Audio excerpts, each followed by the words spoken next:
After Ahab's death, Moab rebelled against Israel. Now Ahaziah had fallen through the lattice of his upper room in Samaria and injured himself. So he sent messengers, saying to them, "Go and consult Baal-zebub, the god of Ekron, to see if I'll recover from this injury." But the angel of the Lord said to Elijah the Tishbite, "Go up and meet the messengers of the king of Samaria, and ask them, is it because there is no God in Israel that you are going off to consult Baal-zebub, the god of Ekron? Therefore this is what the Lord says, you will not leave the bed you are lying on. You will certainly die." So Elijah went. When the messengers returned to the king, he asked them, "Why have you come back?" "A man came to meet us," they replied, "and he said to us, 'Go back to the king who sent you, and tell him this is what the Lord says. Is it because there is no God in Israel that you are sending messengers to consult Baal-zebub, the god of Ekron? Therefore you will not leave the bed you are lying on. You will certainly die.'" The king asked them, "What kind of man was it who came to meet you and told you this?" They replied, "He had a garment of hair and had a leather belt round his waist." The king said, "That was Elijah the Tishbite." Then he sent to Elijah a captain with his company of 50 men. The captain went up to Elijah, who was sitting on the top of a hill, and said to him, "Man of God, the king says, 'Come down.'" Elijah answered the captain, "If I am a man of God, may fire come down from heaven and consume you and your 50 men." Then the fire fell from heaven and consumed the captain and his men. At this the king sent to Elijah another captain with his 50 men. The captain said to him, "Man of God, this is what the king says, 'Come down at once.'"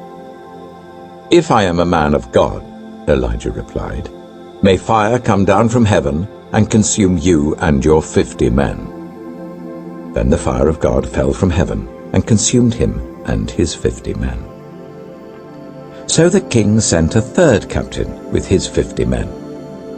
This third captain went up and fell on his knees before Elijah. "Man of God," he begged, "please have respect for my life and the lives of these 50 men, your servants. See, fire has fallen from heaven and consumed the first 2 captains and all their men. But now have respect for my life." The angel of the Lord said to Elijah, "Go down with him. Do not be afraid of him." So Elijah got up and went down with him to the king. He told the king, "This is what the Lord says. Is it because there is no God in Israel for you to consult, that you have sent messengers to consult Baal-zebub, the god of Ekron? Because you have done this, you will never leave the bed you are lying on. You will certainly die." So he died according to the word of the Lord that Elijah had spoken. Because Ahaziah had no son, Joram succeeded him as king in the 2nd year of Jehoram son of Jehoshaphat, king of Judah. As for all the other events of Ahaziah's reign, and what he did, are they not written in the book of the annals of the kings of Israel? 2 Kings chapter 2. When the Lord was about to take Elijah up to heaven in a whirlwind, Elijah and Elisha were on their way from Gilgal. Elijah said to Elisha, "Stay here. The Lord has sent me to Bethel." But Elisha said, "As surely as the Lord lives and as you live, I will not leave you." So they went down to Bethel. The company of the prophets of Bethel came out to Elisha and asked, "Do you know that the Lord is going to take your master from you today?" "Yes, I know," Elisha replied, "so be quiet." Then Elijah said to him, "Stay here, Elisha. The Lord has sent me to Jericho."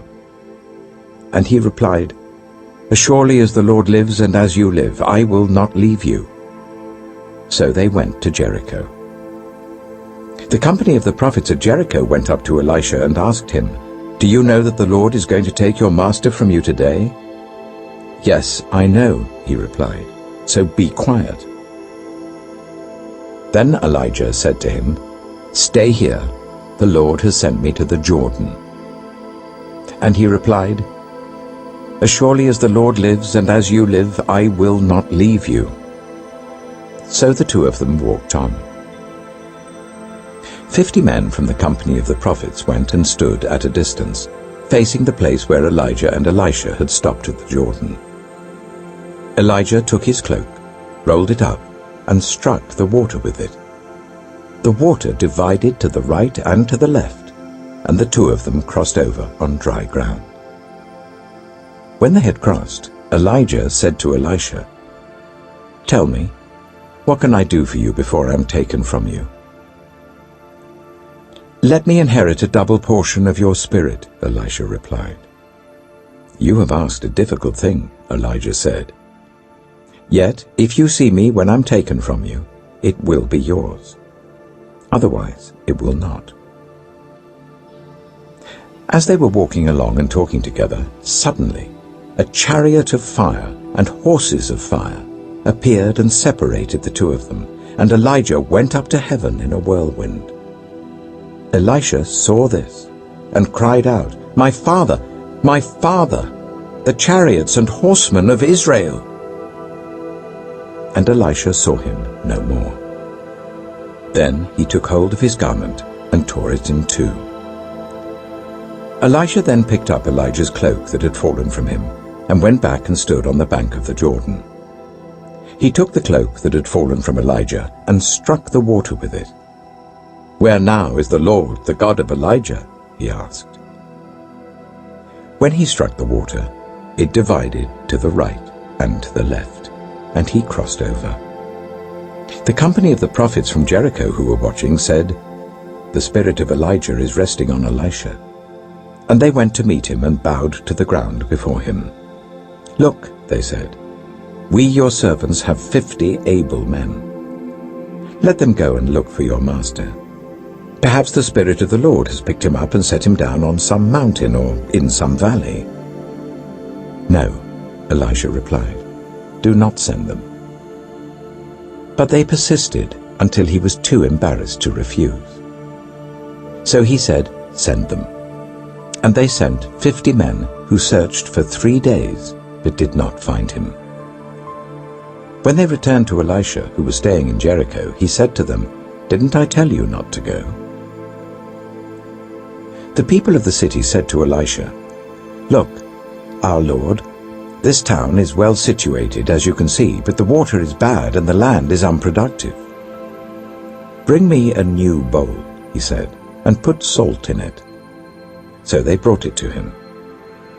Then he went out to the spring and threw the salt into it, saying, "This is what the Lord says, I have healed this water. Never again will it cause death or make the land unproductive." And the water has remained pure to this day, according to the word Elisha had spoken. From there, Elisha went up to Bethel. As he was walking along the road, some boys came out of the town and jeered at him. "Get out of here, Baldy," they said. "Get out of here, Baldy."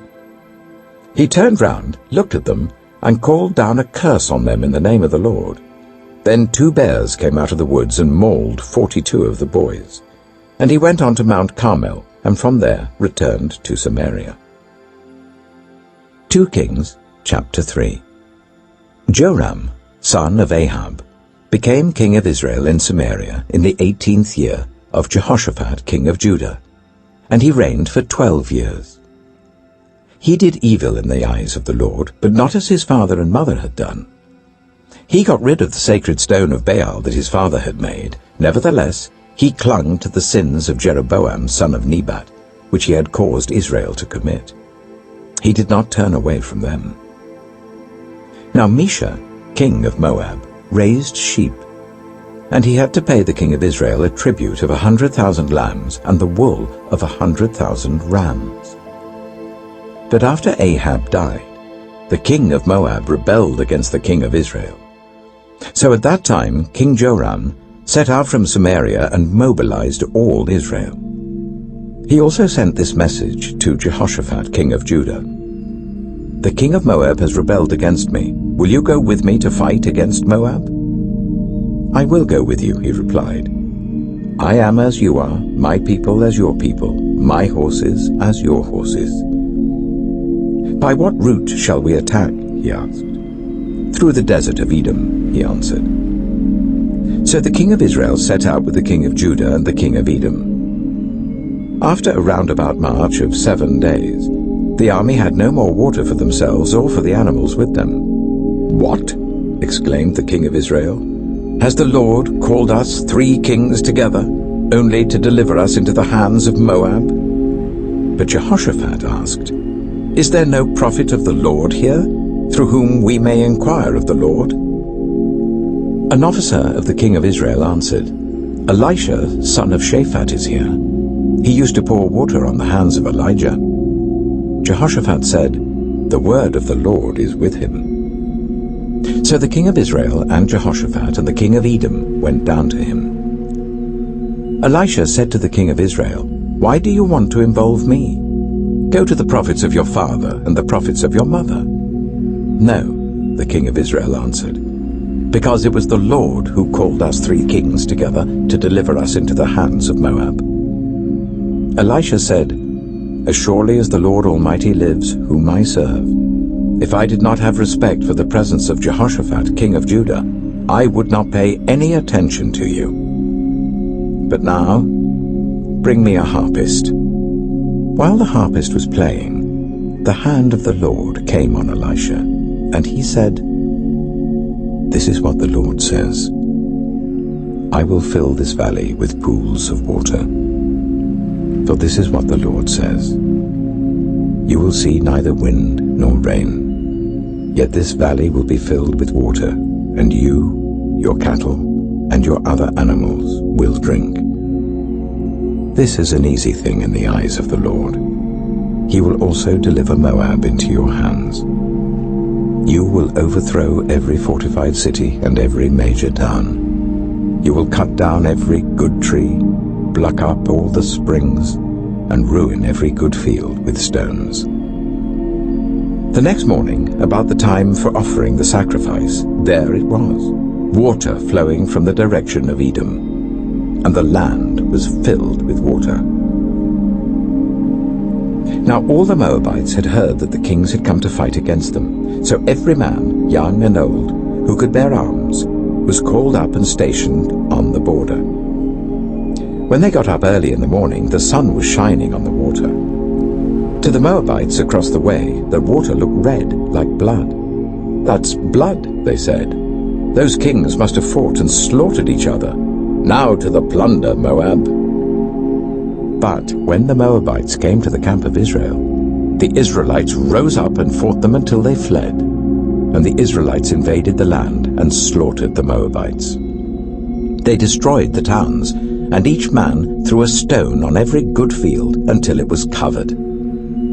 They stopped up all the springs and cut down every good tree. Only Kir-Hareseth was left with its stones in place, but men armed with slings surrounded it and attacked it. When the king of Moab saw that the battle had gone against him, he took with him 700 swordsmen to break through to the king of Edom, but they failed. Then he took his firstborn son, who was to succeed him as king, and offered him as a sacrifice on the city wall. The fury against Israel was great. They withdrew and returned to their own land. 2 Kings chapter 4. The wife of a man from the company of the prophets cried out to Elisha, "Your servant, my husband, is dead, and you know that he revered the Lord. But now his creditor is coming to take my 2 boys as his slaves." Elisha replied to her, "How can I help you? Tell me, what do you have in your house?" "Your servant has nothing there at all," she said, "except a small jar of olive oil." Elisha said, "Go round and ask all your neighbors for empty jars. Don't ask for just a few. Then go inside and shut the door behind you and your sons. Pour oil into all the jars, and as each is filled, put it to one side." She left him and shut the door behind her and her sons. They brought the jars to her, and she kept pouring. When all the jars were full, she said to her son, "Bring me another one." But he replied, "There's not a jar left." Then the oil stopped flowing. She went and told the man of God, and he said, "Go, sell the oil and pay your debts. You and your sons can live on what is left." One day, Elisha went to Shunem, and a well-to-do woman was there who urged him to stay for a meal. So whenever he passed by, he stopped there to eat. She said to her husband, "I know that this man who often comes our way is a holy man of God. Let's make a small room on the roof and put in it a bed and a table, a chair and a lamp for him. Then he can stay there whenever he comes to us." One day, when Elisha came, he went up to his room and lay down there. He said to his servant Gehazi, "Call the Shunammite." So he called her, and she stood before him. Elisha said to Gehazi, "Tell her, you have gone to all this trouble for us. Now what can be done for you? Can we speak on your behalf to the king or the commander of the army?" She replied, "I have a home among my own people." "What can be done for her?" Elisha asked. Gehazi said, "She has no son, and her husband is old." Then Elisha said, "Call her." So he called her, and she stood in the doorway. "About this time next year," Elisha said, "you will hold a son in your arms." "No, my lord," she objected. "Please, man of God, don't mislead your servant." But the woman became pregnant, and the next year, about that same time, she gave birth to a son, just as Elisha had told her. The child grew, and one day he went out to his father, who was with the reapers. He said to his father, "My head, my head." His father told a servant, "Carry him to his mother." After the servant had lifted him up and carried him to his mother, the boy sat on her lap until noon, and then he died.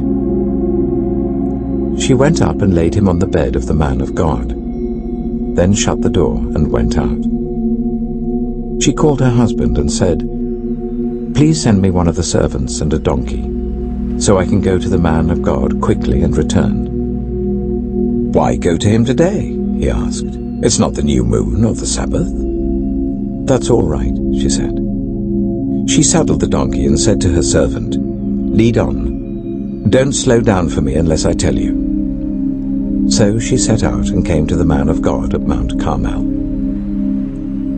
When he saw her in the distance, the man of God said to his servant Gehazi, "Look, there's the Shunammite. Run to meet her and ask her, 'Are you all right? Is your husband all right? Is your child all right?'" "Everything is all right," she said. When she reached the man of God at the mountain, she took hold of his feet.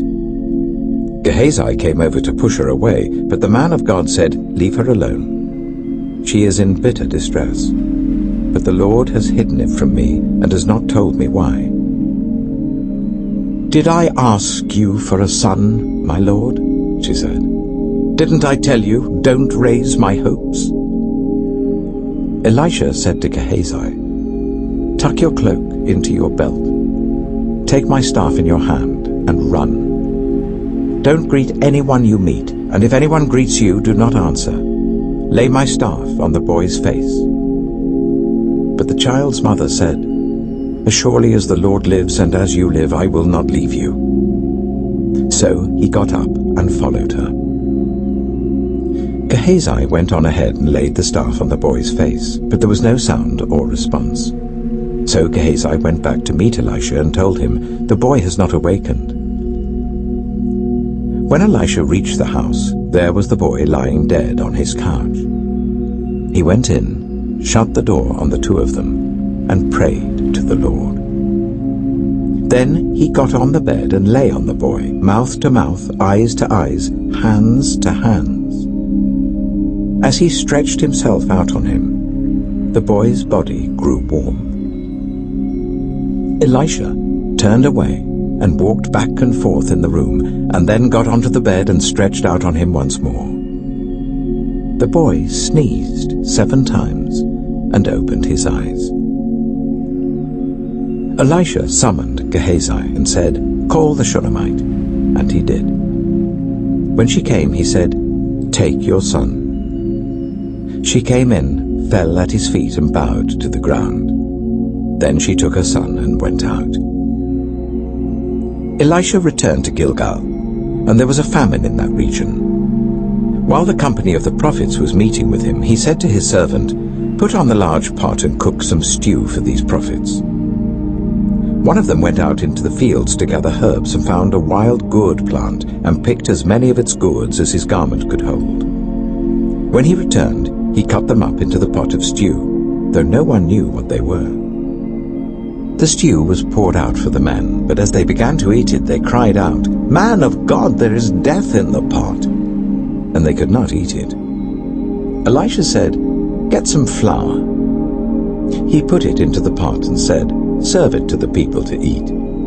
And there was nothing harmful in the pot. A man came from Baal Shalisha, bringing the man of God 20 loaves of barley bread baked from the first ripe corn, along with some ears of new corn. "Give it to the people to eat," Elisha said. "How can I set this before 100 men?" his servant asked. But Elisha answered, "Give it to the people to eat, for this is what the Lord says. They will eat and have some left over." Then he set it before them, and they ate and had some left over, according to the word of the Lord. 2 Kings chapter 5. Now Naaman was commander of the army of the king of Aram. He was a great man in the sight of his master and highly regarded, because through him the Lord had given victory to Aram. He was a valiant soldier, but he had leprosy. Now bands of raiders from Aram had gone out and had taken captive a young girl from Israel, and she served Naaman's wife. She said to her mistress, "If only my master would see the prophet who is in Samaria, he would cure him of his leprosy." Naaman went to his master and told him what the girl from Israel had said. "By all means go," the king of Aram replied. "I will send a letter to the king of Israel." So Naaman left, taking with him 10 talents of silver, 6,000 shekels of gold, and 10 sets of clothing. The letter that he took to the king of Israel read, "With this letter I am sending my servant Naaman to you, so that you may cure him of his leprosy." As soon as the king of Israel read the letter, he tore his robes and said, "Am I God? Can I kill and bring back to life? Why does this fellow send someone to me to be cured of his leprosy? See how he is trying to pick a quarrel with me." When Elisha, the man of God, heard that the king of Israel had torn his robes, he sent him this message, "Why have you torn your robes? Make the man come to me, and he will know that there is a prophet in Israel." So Naaman went with his horses and chariots and stopped at the door of Elisha's house. Elisha sent a messenger to say to him, "Go, wash yourself 7 times in the Jordan, and your flesh will be restored, and you will be cleansed." But Naaman went away angry and said, "I thought that he would surely come out to me and stand and call on the name of the Lord his God, wave his hand over the spot and cure me of my leprosy. Are not Abana and Pharpar, the rivers of Damascus, better than all the waters of Israel? Couldn't I wash in them and be cleansed?" So he turned and went off in a rage. Naaman's servants went to him and said, "My father, if the prophet had told you to do some great thing, would you not have done it? How much more then when he tells you, 'Wash and be cleansed'?" So he went down and dipped himself in the Jordan 7 times, as the man of God had told him.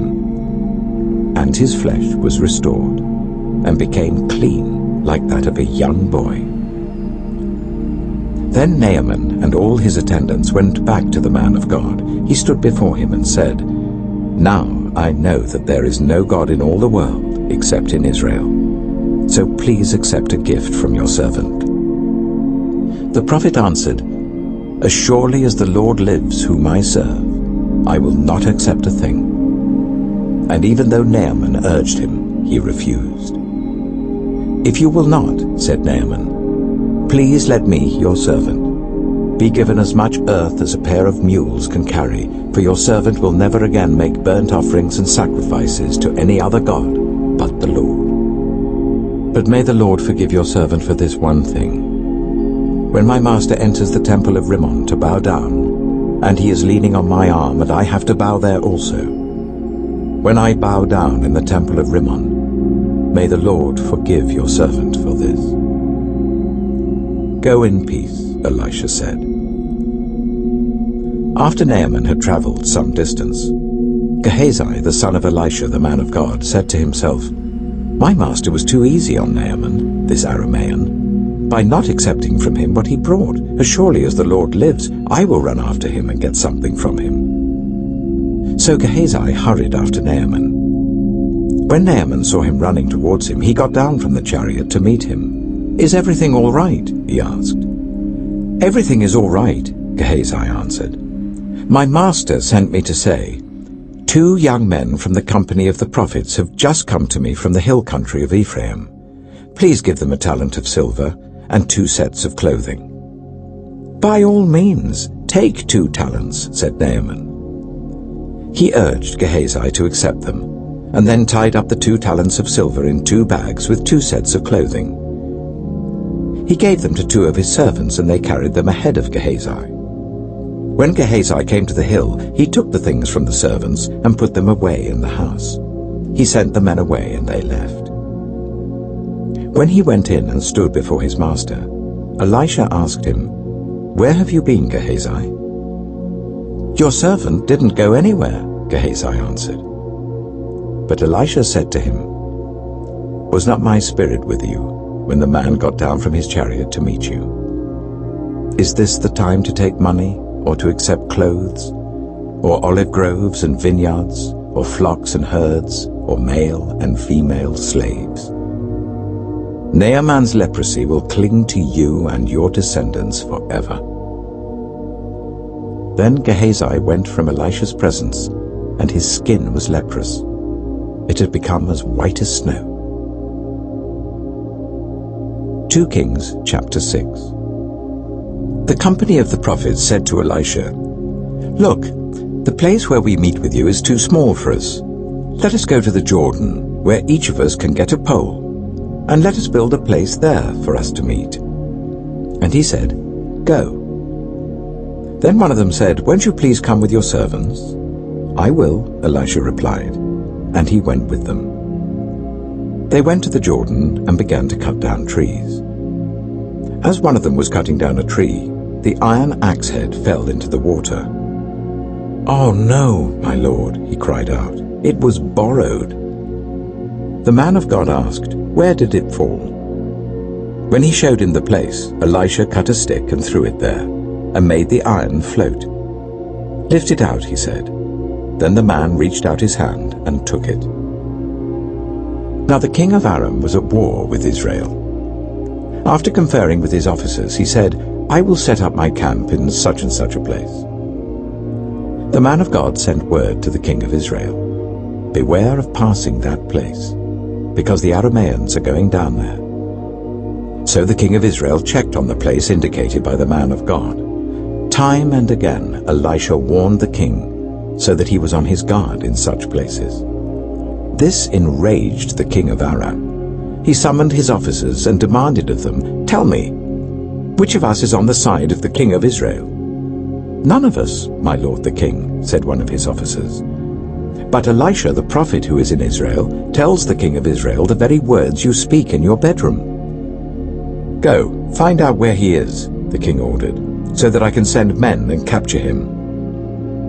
The report came back, "He is in Dothan." Then he sent horses and chariots and a strong force there. They went by night and surrounded the city. When the servant of the man of God got up and went out early the next morning, an army with horses and chariots had surrounded the city. "Oh no, my lord, what shall we do?" the servant asked. "Don't be afraid," the prophet answered. "Those who are with us are more than those who are with them."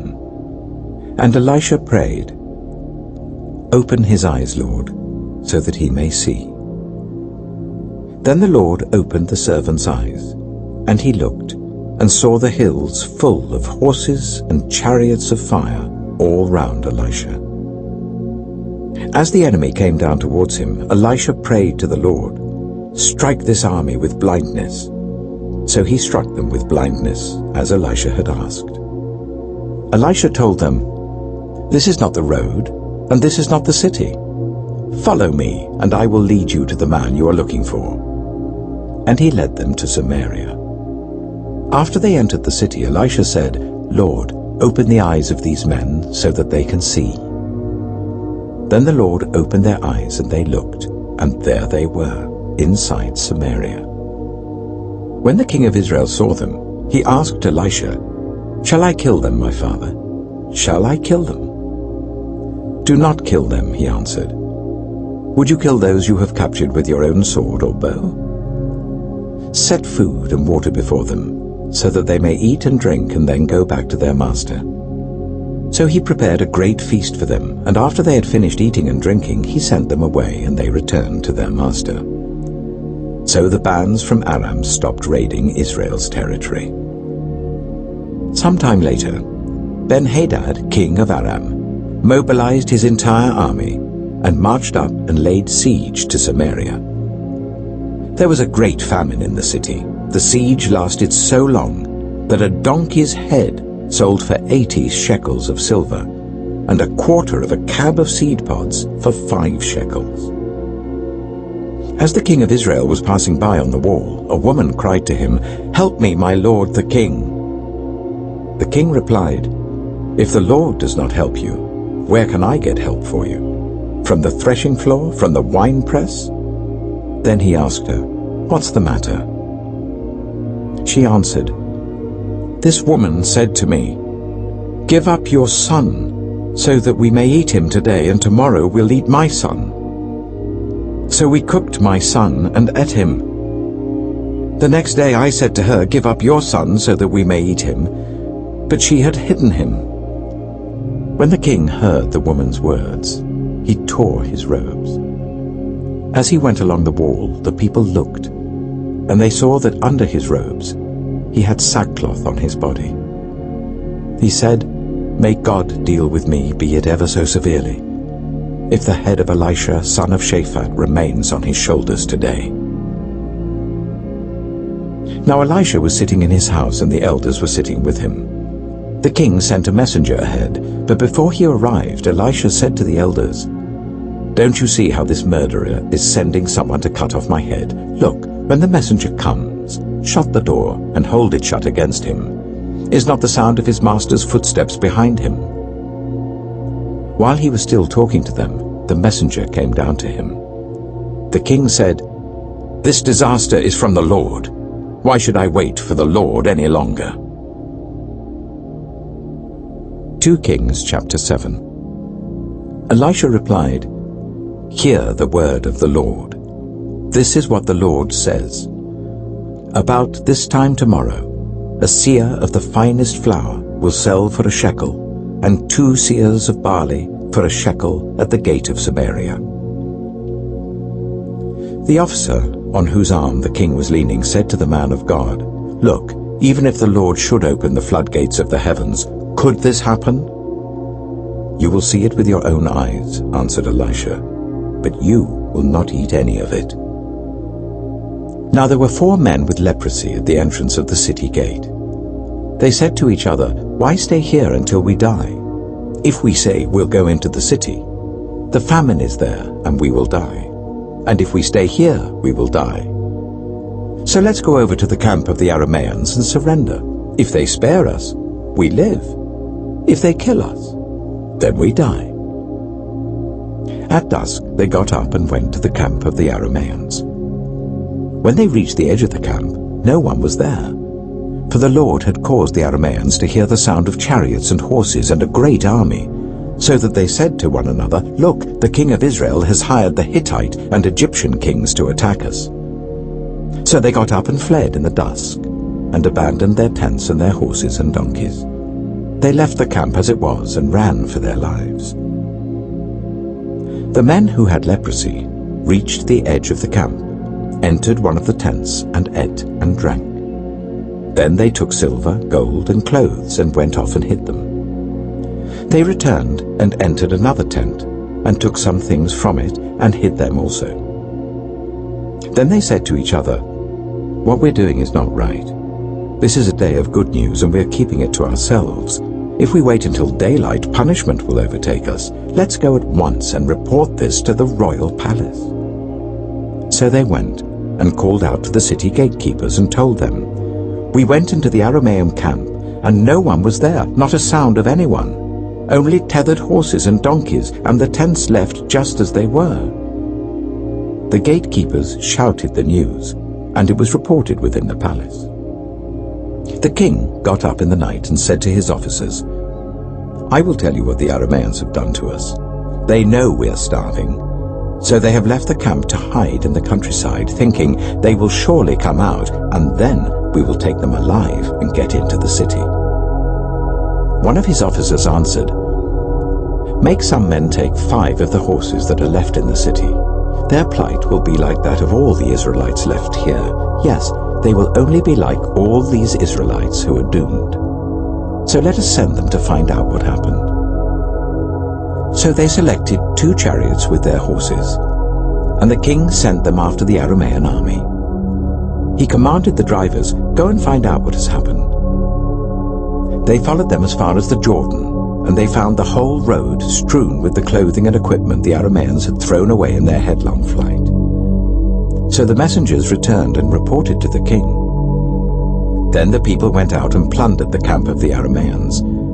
So a seah of the finest flour sold for a shekel, and 2 seahs of barley sold for a shekel, as the Lord had said. Now the king had put the officer on whose arm he leaned in charge of the gate. And the people trampled him in the gateway, and he died, just as the man of God had foretold when the king came down to his house. It happened as the man of God had said to the king, "About this time tomorrow, a seah of the finest flour will sell for a shekel, and 2 seahs of barley for a shekel at the gate of Samaria." The officer had said to the man of God, "Look, even if the Lord should open the floodgates of the heavens, could this happen?" And the man of God had replied, "You will see it with your own eyes, but you will not eat any of it." And that is exactly what happened to him, for the people trampled him in the gateway, and he died. 2 Kings chapter 8. Now Elisha had said to the woman whose son he had restored to life, "Go away with your family and stay for a while wherever you can, because the Lord has decreed a famine in the land that will last 7 years." The woman proceeded to do as the man of God said. She and her family went away and stayed in the land of the Philistines for 7 years. At the end of 7 years she came back from the land of the Philistines and went to appeal to the king for her house and land. The king was talking to Gehazi, the servant of the man of God, and had said, "Tell me about all the great things Elisha has done." Just as Gehazi was telling the king how Elisha had restored the dead to life, the woman whose son Elisha had brought back to life came to appeal to the king for her house and land. Gehazi said, "This is the woman, my lord the king, and this is her son whom Elisha restored to life." The king asked the woman about it, and she told him. Then he assigned an official to her case and said to him, "Give back everything that belonged to her, including all the income from her land from the day she left the country until now." Elisha went to Damascus, and Ben-Hadad, king of Aram, was ill. When the king was told, "The man of God has come all the way up here," he said to Hazael, "Take a gift with you and go to meet the man of God. Consult the Lord through him. Ask him, 'Will I recover from this illness?'" Hazael went to meet Elisha, taking with him as a gift 40 camel loads of all the finest wares of Damascus. He went in and stood before him and said, "Your son Ben-Hadad, king of Aram, has sent me to ask, 'Will I recover from this illness?'" Elisha answered, "Go and say to him, 'You will certainly recover.' Nevertheless, the Lord has revealed to me that he will in fact die." He stared at him with a fixed gaze, until Hazael was embarrassed. Then the man of God began to weep. "Why is my lord weeping?" asked Hazael. "Because I know the harm you will do to the Israelites," he answered. "You will set fire to their fortified places, kill their young men with the sword, dash their little children to the ground, and rip open their pregnant women."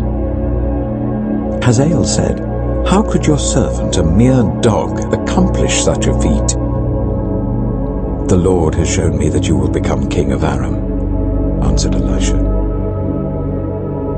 Then Hazael left Elisha and returned to his master.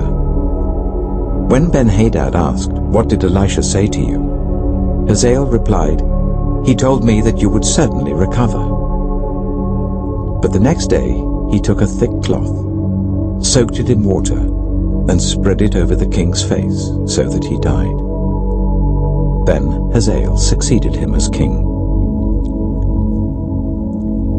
In the 5th year of Joram, son of Ahab, king of Israel, when Jehoshaphat was king of Judah, Jehoram, son of Jehoshaphat, began his reign as king of Judah. He was 32 years old when he became king, and he reigned in Jerusalem for 8 years. He followed the ways of the kings of Israel, as the house of Ahab had done, for he married a daughter of Ahab. He did evil in the eyes of the Lord. Nevertheless, for the sake of his servant David, the Lord was not willing to destroy Judah. He had promised to maintain a lamp for David and his descendants forever. In the time of Jehoram, Edom rebelled against Judah and set up its own king. So Jehoram went to Zair with all his chariots. The Edomites surrounded him and his chariot commanders, but he rose up and broke through by night. His army, however, fled back home. To this day, Edom has been in rebellion against Judah. Libnah revolted at the same time. As for the other events of Jehoram's reign and all he did, are they not written in the book of the annals of the kings of Judah? Jehoram rested with his ancestors and was buried with them in the city of David. And Ahaziah his son succeeded him as king. In the 12th year of Joram, son of Ahab king of Israel, Ahaziah, son of Jehoram, king of Judah, began to reign. Ahaziah was 22 years old when he became king, and he reigned in Jerusalem for 1 year. His mother's name was Athaliah, a granddaughter of Omri, king of Israel. He followed the ways of the house of Ahab and did evil in the eyes of the Lord, as the house of Ahab had done, for he was related by marriage to Ahab's family. Ahaziah went with Joram, son of Ahab, to war against Hazael, king of Aram, at Ramoth-Gilead. The Arameans wounded Joram. So King Joram returned to Jezreel to recover from the wounds the Arameans had inflicted on him at Ramoth in his battle with Hazael, king of Aram. Then Ahaziah, son of Jehoram, king of Judah, went down to Jezreel to see Joram, son of Ahab, because he'd been wounded. 2 Kings chapter 9. The prophet Elisha summoned a man from the company of the prophets and said to him, "Tuck your cloak into your belt, take this flask of olive oil with you, and go to Ramoth-Gilead. When you get there, look for Jehu, son of Jehoshaphat, the son of Nimshi. Go to him, get him away from his companions, and take him into an inner room. Then take the flask and pour the oil on his head and declare, 'This is what the Lord says, I anoint you king over Israel.' Then open the door and run. Don't delay." So the young prophet went to Ramoth-Gilead. When he arrived, he found the army officers sitting together. "I have a message for you, commander," he said. "For which of us?" asked Jehu. "For you, commander," he replied. Jehu got up and went into the house. Then the prophet poured the oil on Jehu's head and declared, "This is what the Lord, the God of Israel, says. I anoint you king over the Lord's people Israel. You are to destroy the house of Ahab your master, and I will avenge the blood of my servants the prophets and the blood of all the Lord's servants shed by Jezebel. The whole house of Ahab will perish. I will cut off from Ahab every last male in Israel, slave or free. I will make the house of Ahab like the house of Jeroboam, son of Nebat, and like the house of Baasha, son of Ahijah. As for Jezebel, dogs will devour her on the plot of ground at Jezreel, and no one will bury her." Then he opened the door and ran. When Jehu went out to his fellow officers, one of them asked, "Is everything all right? Why did this maniac come to you?" "You know the man and the sort of things he says," Jehu replied. "That's not true," they said. "Tell us." Jehu said, "Here is what he told me. This is what the Lord says, I anoint you king over Israel." They quickly took their cloaks and spread them under him on the bare steps. Then they blew the trumpet and shouted, "Jehu is king!" So Jehu, son of Jehoshaphat, the son of Nimshi, conspired against Joram. Now Joram and all Israel had been defending Ramoth-Gilead against Hazael, king of Aram. But King Joram had returned to Jezreel to recover from the wounds the Arameans had inflicted on him in the battle with Hazael, king of Aram. Jehu said, "If you desire to make me king, don't let anyone slip out of the city to go and tell the news in Jezreel." Then he got into his chariot and rode to Jezreel, because Joram was resting there, and Ahaziah king of Judah had gone down to see him. When the lookout standing on the tower in Jezreel saw Jehu's troops approaching, he called out, "I see some troops coming." "Get a horseman," Joram ordered. "Send him to meet them and ask, 'Do you come in peace?'" The horseman rode off to meet Jehu and said, "This is what the king says, 'Do you come in peace?'" "What do you have to do with peace?" Jehu replied. "Fall in behind me." The lookout reported, "The messenger has reached them, but he isn't coming back." So the king sent out a second horseman. When he came to them, he said, "This is what the king says, 'Do you come in peace?'" Jehu replied, "What do you have to do with peace? Fall in behind me." The lookout reported, "He has reached them, but he isn't coming back either. The driving is like that of Jehu, son of Nimshi. He drives like a maniac." "Hitch up my chariot," Joram ordered. And when it was hitched up, Joram, king of Israel, and Ahaziah, king of Judah, rode out, each in his own chariot, to meet Jehu. They met him at the plot of ground that had belonged to Naboth the Jezreelite. When Joram saw Jehu, he asked, "Have you come in peace, Jehu?" "How can there be peace?" Jehu replied, "as long as all the idolatry and witchcraft of your mother Jezebel abound?" Joram turned about and fled, calling out to Ahaziah, "Treachery, Ahaziah!" Then Jehu drew his bow and shot Joram between the shoulders. The arrow pierced his heart, and he slumped down in his chariot. Jehu said to Bidkar, his chariot officer, "Pick him up and throw him on the field that belonged to Naboth the Jezreelite.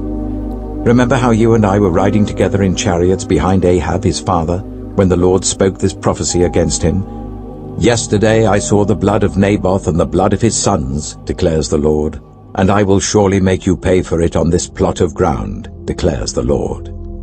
Now then, pick him up and throw him on that plot, in accordance with the word of the Lord." When Ahaziah, king of Judah, saw what had happened, he fled up the road to Beth-Hagan. Jehu chased him, shouting, "Kill him too!" They wounded him in his chariot on the way up to Gur near Ibleam, but he escaped to Megiddo and died there. His servant took him by chariot to Jerusalem and buried him with his ancestors in his tomb in the city of David. In the 11th year of Joram, son of Ahab, Ahaziah had become king of Judah. Then Jehu went to Jezreel. When Jezebel heard about it, she put on eye makeup, arranged her hair, and looked out of a window. As Jehu entered the gate, she asked, "Have you come in peace, you, Zimri, you murderer of your master?" He looked up at the window and called out, "Who is on my side? Who?" 2 or 3 eunuchs looked down at him. "Throw her down," Jehu said. So they threw her down, and some of her blood spattered the wall and the horses as they trampled her underfoot. Jehu went in and ate and drank. "Take care of that cursed woman," he said, "and bury her, for she was a king's daughter."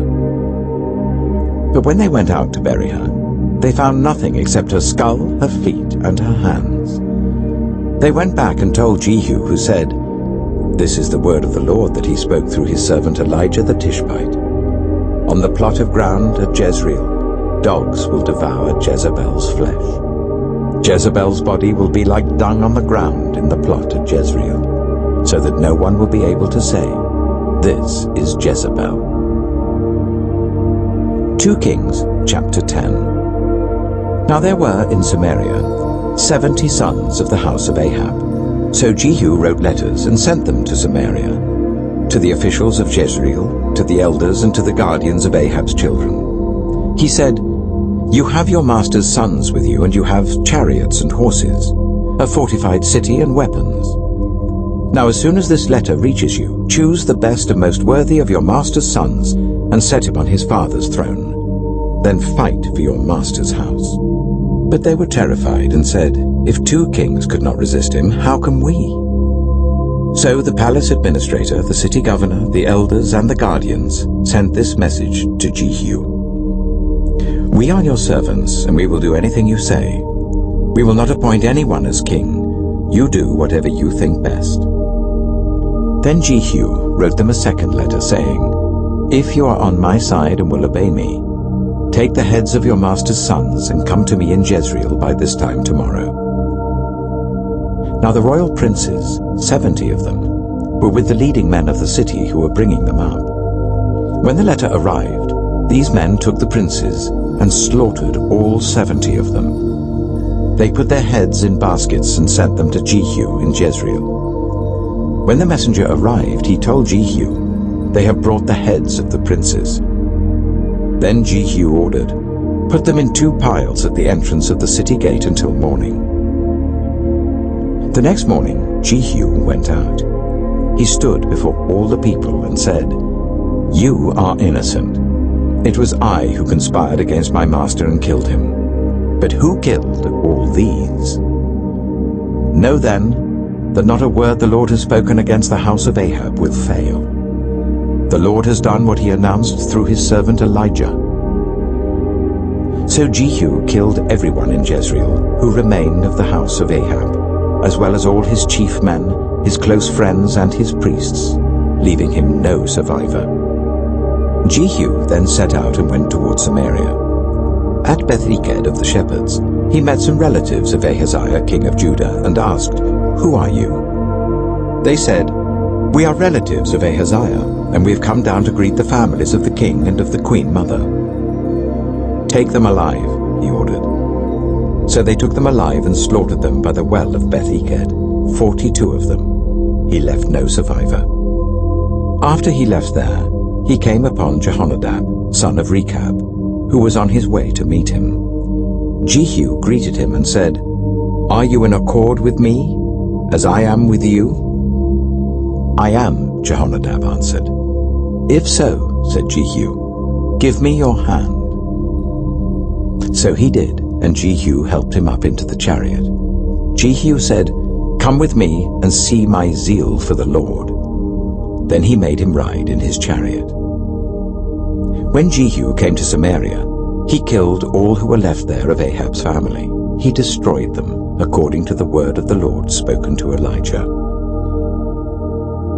Then Jehu brought all the people together and said to them, "Ahab served Baal a little. Jehu will serve him much. Now summon all the prophets of Baal, all his servants and all his priests. See that no one is missing, because I am going to hold a great sacrifice for Baal.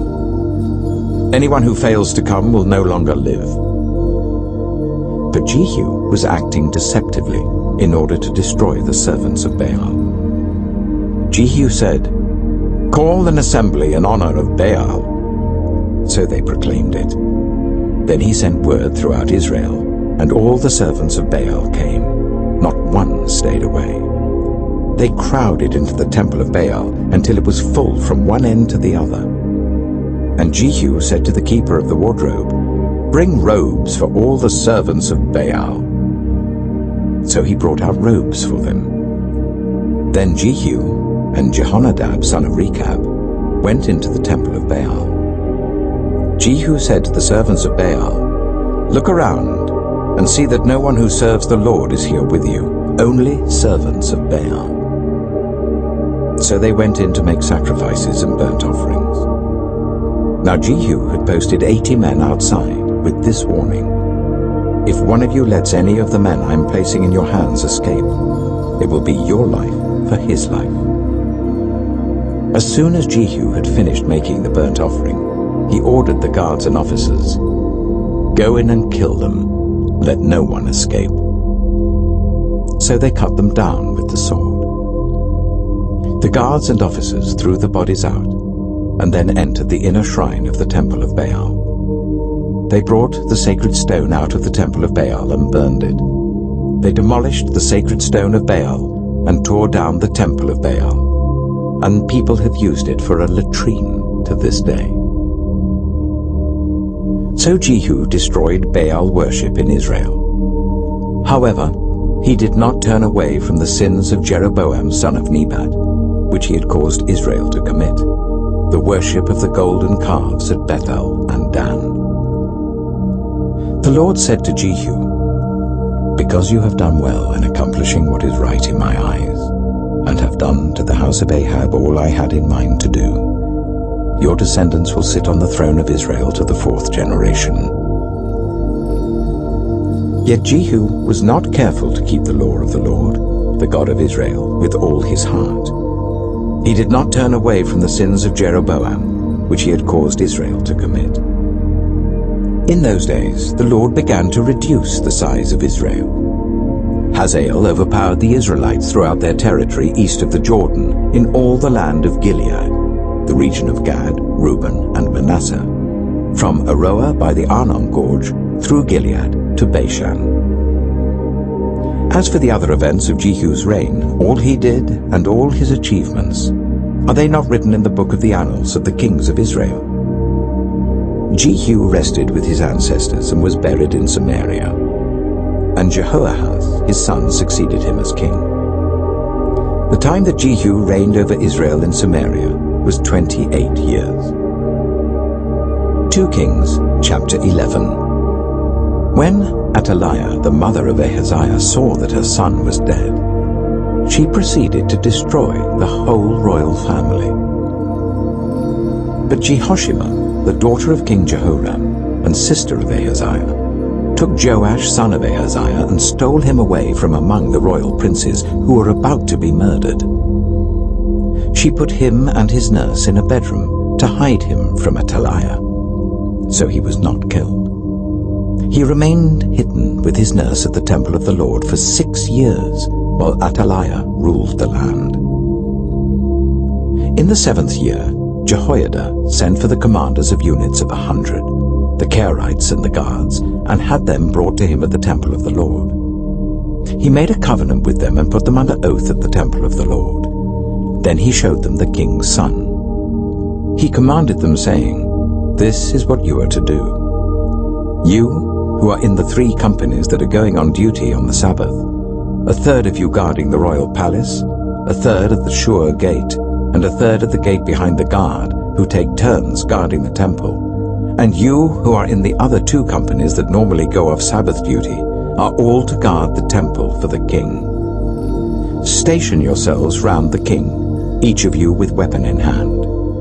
Anyone who approaches your ranks is to be put to death. Stay close to the king wherever he goes." The commanders of units of 100 did just as Jehoiada the priest ordered.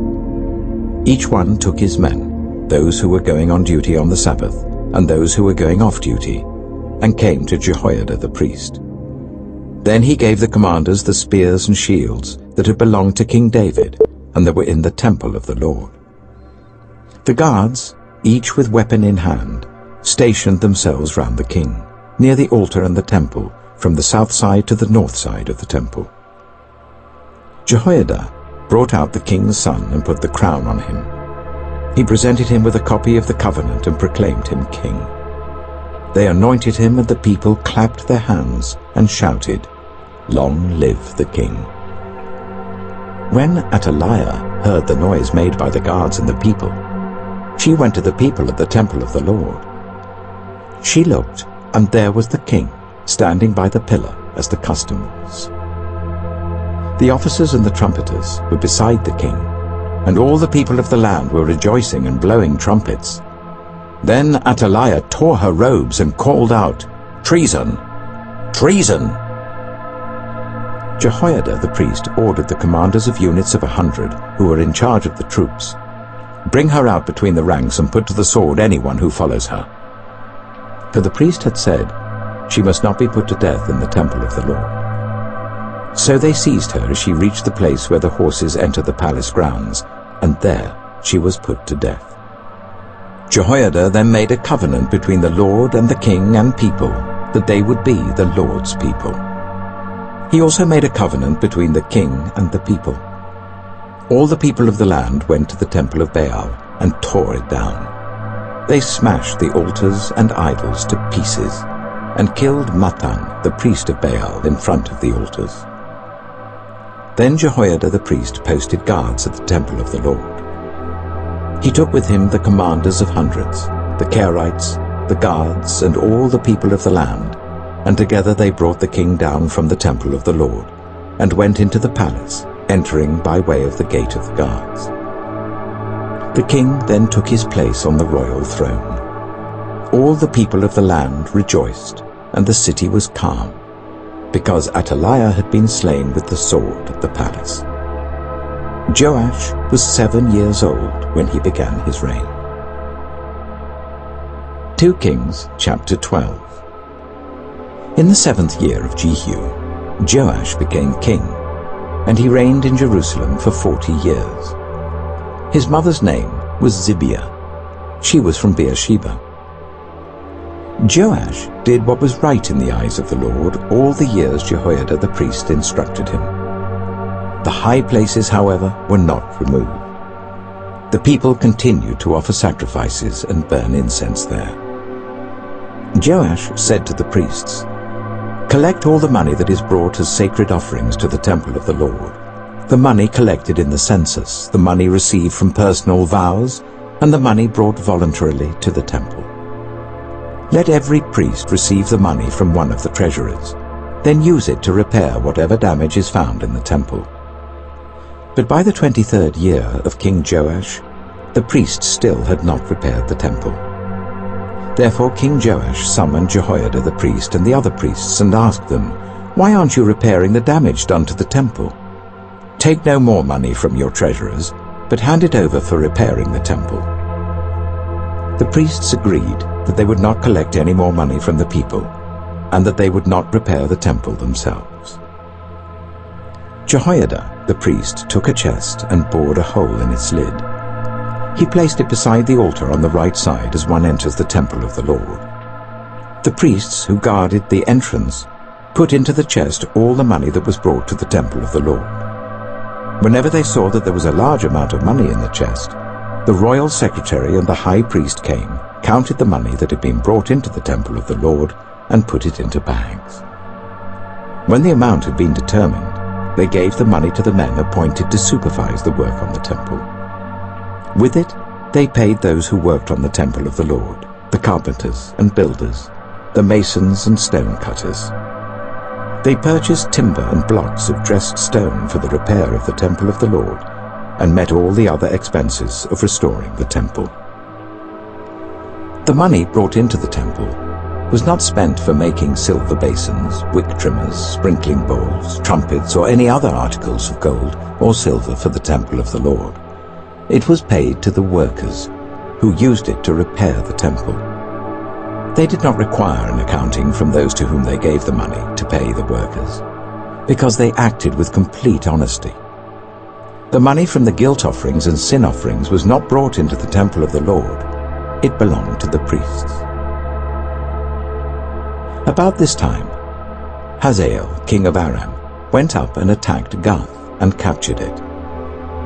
Then he turned to attack Jerusalem. But Joash, king of Judah, took all the sacred objects dedicated by his predecessors, Jehoshaphat, Jehoram, and Ahaziah, the kings of Judah, and the gifts he himself had dedicated, and all the gold found in the treasuries of the temple of the Lord and of the royal palace.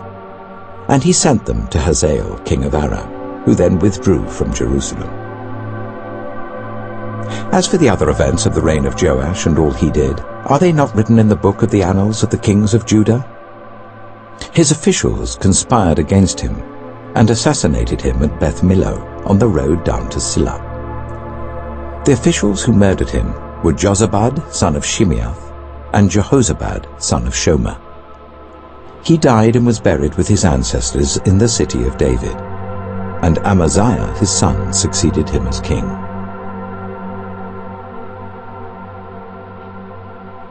2 Kings, chapter 13. In the 23rd year of Joash, son of Ahaziah, king of Judah, Jehoahaz, son of Jehu, became king of Israel in Samaria, and he reigned for 17 years. He did evil in the eyes of the Lord by following the sins of Jeroboam, son of Nebat, which he had caused Israel to commit, and he did not turn away from them. So the Lord's anger burned against Israel, and for a long time he kept them under the power of Hazael, king of Aram, and Ben-Hadad his son. Then Jehoahaz sought the Lord's favor, and the Lord listened to him, for he saw how severely the king of Aram was oppressing Israel. The Lord provided a deliverer for Israel, and they escaped from the power of Aram. So the Israelites lived in their own homes as they had before. But they did not turn away from the sins of the house of Jeroboam, which he had caused Israel to commit. They continued in them. Also, the Asherah pole remained standing in Samaria. Nothing had been left of the army of Jehoahaz, except 50 horsemen, 10 chariots, and 10,000 foot soldiers, for the king of Aram had destroyed the rest and made them like the dust at threshing time. As for the other events of the reign of Jehoahaz, all he did and his achievements, are they not written in the book of the annals of the kings of Israel? Jehoahaz rested with his ancestors and was buried in Samaria, and Jehoash his son succeeded him as king. In the 37th year of Joash king of Judah, Jehoash, son of Jehoahaz, became king of Israel in Samaria, and he reigned for 16 years. He did evil in the eyes of the Lord, and did not turn away from any of the sins of Jeroboam son of Nebat, which he had caused Israel to commit. He continued in them. As for the other events of the reign of Jehoash, all he did and his achievements, including his war against Amaziah king of Judah, are they not written in the book of the annals of the kings of Israel? Jehoash rested with his ancestors, and Jeroboam succeeded him on the throne. Jehoash was buried in Samaria with the kings of Israel. Now Elisha had been suffering from the illness from which he died. Jehoash, king of Israel, went down to see him and wept over him. my father," he cried, "the chariots and horsemen of Israel." Elisha said, "Get a bow and some arrows," and he did so. "Take the bow in your hands," he said to the king of Israel. When he had taken it, Elisha put his hands on the king's hands. "Open the east window," he said, and he opened it. "Shoot," Elisha said, and he shot. "The Lord's arrow of victory, the arrow of victory over Aram," Elisha declared. "You will completely destroy the Arameans at Aphek." Then he said, "Take the arrows," and the king took them. Elisha told him, "Strike the ground." He struck it 3 times and stopped. The man of God was angry with him and said, "You should have struck the ground 5 or 6 times. Then you would have defeated Aram and completely destroyed it. But now you will defeat it only 3 times. Elisha died and was buried. Now Moabite raiders used to enter the country every spring. Once, while some Israelites were burying a man, suddenly they saw a band of raiders, so they threw the man's body into Elisha's tomb. When the body touched Elisha's bones, the man came to life and stood up on his feet. Hazael, king of Aram, oppressed Israel throughout the reign of Jehoahaz. But the Lord was gracious to them and had compassion and showed concern for them because of his covenant with Abraham, Isaac, and Jacob. To this day, he has been unwilling to destroy them or banish them from his presence. Hazael, king of Aram, died, and Ben-Hadad his son succeeded him as king. Then Jehoash, son of Jehoahaz, recaptured from Ben-Hadad, son of Hazael, the towns he had taken in battle from his father Jehoahaz. 3 times Jehoash defeated him, and so he recovered the Israelite towns. 2 Kings chapter 14. In the 2nd year of Jehoash, son of Jehoahaz, king of Israel, Amaziah, son of Joash, king of Judah, began to reign. He was 25 years old when he became king, and he reigned in Jerusalem for 29 years. His mother's name was Jehoaddan. She was from Jerusalem. He did what was right in the eyes of the Lord, but not as his father David had done. In everything he followed the example of his father Joash. The high places, however, were not removed. The people continued to offer sacrifices and burn incense there. After the kingdom was firmly in his grasp, he executed the officials who had murdered his father the king. Yet he did not put the children of the assassins to death. In accordance with what is written in the book of the law of Moses, where the Lord commanded, "Parents are not to be put to death for their children, nor children put to death for their parents. Each will die for their own sin." He was the one who defeated 10,000 Edomites in the Valley of Salt and captured Selah in battle, calling it Joktheel, the name it has to this day. Then Amaziah sent messengers to Jehoash, son of Jehoahaz, the son of Jehu, king of Israel, with the challenge, "Come, let us face each other in battle." But Jehoash, king of Israel, replied to Amaziah, king of Judah, "A thistle in Lebanon sent a message to a cedar in Lebanon. Give your daughter to my son in marriage." Then a wild beast in Lebanon came along and trampled the thistle underfoot. "You have indeed defeated Edom, and now you are arrogant. Glory in your victory, but stay at home. Why ask for trouble and cause your own downfall and that of Judah also?" Amaziah, however, would not listen. So Jehoash, king of Israel, attacked. He and Amaziah, king of Judah, faced each other at Beth-shemesh in Judah. Judah was routed by Israel, and every man fled to his home. Jehoash, king of Israel, captured Amaziah, king of Judah, the son of Joash, the son of Ahaziah, at Beth-shemesh. Then Jehoash went to Jerusalem and broke down the wall of Jerusalem from the Ephraim gate to the corner gate, a section about 400 cubits long. He took all the gold and silver and all the articles found in the temple of the Lord and in the treasuries of the royal palace. He also took hostages and returned to Samaria.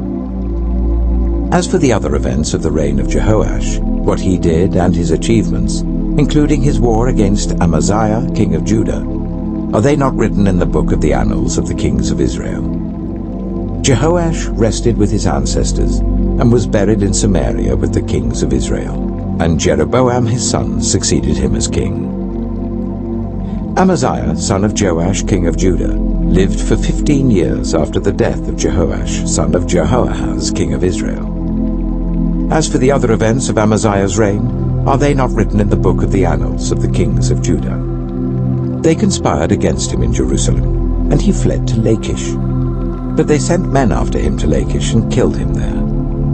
He was brought back by horse and was buried in Jerusalem with his ancestors in the city of David. Then all the people of Judah took Azariah, who was 16 years old, and made him king in place of his father, Amaziah. He was the one who rebuilt Elath and restored it to Judah after Amaziah rested with his ancestors. In the 15th year of Amaziah son of Joash, king of Judah, Jeroboam son of Jehoash, king of Israel, became king in Samaria, and he reigned for 41 years. He did evil in the eyes of the Lord, and did not turn away from any of the sins of Jeroboam son of Nebat, which he had caused Israel to commit. He was the one who restored the boundaries of Israel from Lebo-Hamath to the Dead Sea, in accordance with the word of the Lord, the God of Israel, spoken through his servant Jonah, son of Amittai, the prophet from Gath-hepher. The Lord had seen how bitterly everyone in Israel, whether slave or free, was suffering. There was no one to help them. And since the Lord had not said he would blot out the name of Israel from under heaven, he saved them by the hand of Jeroboam, son of Jehoash. As for the other events of Jeroboam's reign, all he did and his military achievements, including how he recovered for Israel both Damascus and Hamath, which had belonged to Judah, are they not written in the book of the annals of the kings of Israel? Jeroboam rested with his ancestors, the kings of Israel, and Zechariah his son succeeded him as king. 2 Kings chapter 15. In the 27th year of Jeroboam king of Israel, Azariah son of Amaziah king of Judah began to reign. He was 16 years old when he became king, and he reigned in Jerusalem for 52 years. His mother's name was Jecholiah. She was from Jerusalem. He did what was right in the eyes of the Lord, just as his father Amaziah had done. The high places, however, were not removed. The people continued to offer sacrifices and burn incense there. The Lord afflicted the king with leprosy until the day he died, and he lived in a separate house. Jotham, the king's son, had charge of the palace and governed the people of the land. As for the other events of Azariah's reign, and all he did, are they not written in the book of the annals of the kings of Judah? Azariah rested with his ancestors, and was buried near them in the city of David. And Jotham his son succeeded him as king. In the 38th year of Azariah king of Judah, Zechariah son of Jeroboam became king of Israel in Samaria, and he reigned for 6 months. He did evil in the eyes of the Lord, as his predecessors had done. He did not turn away from the sins of Jeroboam son of Nebat, which he had caused Israel to commit. Shallum son of Jabesh conspired against Zechariah. He attacked him in front of the people, assassinated him, and succeeded him as king. The other events of Zechariah's reign are written in the book of the annals of the kings of Israel. So the word of the Lord spoken to Jehu was fulfilled.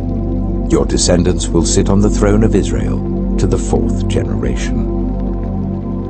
Shallum, son of Jabesh, became king in the 39th year of Uzziah, king of Judah, and he reigned in Samaria for 1 month. Then Menahem, son of Gadai, went from Tirzah up to Samaria. He attacked Shallum, son of Jabesh, in Samaria, assassinated him, and succeeded him as king. The other events of Shallum's reign and the conspiracy he led are written in the book of the annals of the kings of Israel. At that time, Menahem, starting out from Tirzah, attacked Tiphsah and everyone in the city and its vicinity, because they refused to open their gates. He sacked Tiphsah and ripped open all the pregnant women. In the 39th year of Azariah king of Judah, Menahem son of Gadai became king of Israel, and he reigned in Samaria for 10 years. He did evil in the eyes of the Lord. During his entire reign, he did not turn away from the sins of Jeroboam son of Nebat, which he had caused Israel to commit. Then Pul, king of Assyria, invaded the land, and Menahem gave him 1,000 talents of silver to gain his support and strengthen his own hold on the kingdom. Menahem exacted this money from Israel. Every wealthy person had to contribute 50 shekels of silver to be given to the king of Assyria. So the king of Assyria withdrew and stayed in the land no longer. As for the other events of Menahem's reign, and all he did, are they not written in the book of the annals of the kings of Israel? Menahem rested with his ancestors, and Pekahiah his son succeeded him as king. In the 50th year of Azariah king of Judah, Pekahiah son of Menahem became king of Israel in Samaria, and he reigned for 2 years. Pekahiah did evil in the eyes of the Lord. He did not turn away from the sins of Jeroboam son of Nebat, which he had caused Israel to commit. One of his chief officers, Pekah, son of Remaliah, conspired against him. Taking 50 men of Gilead with him, he assassinated Pekahiah along with Argob and Ariah in the citadel of the royal palace at Samaria.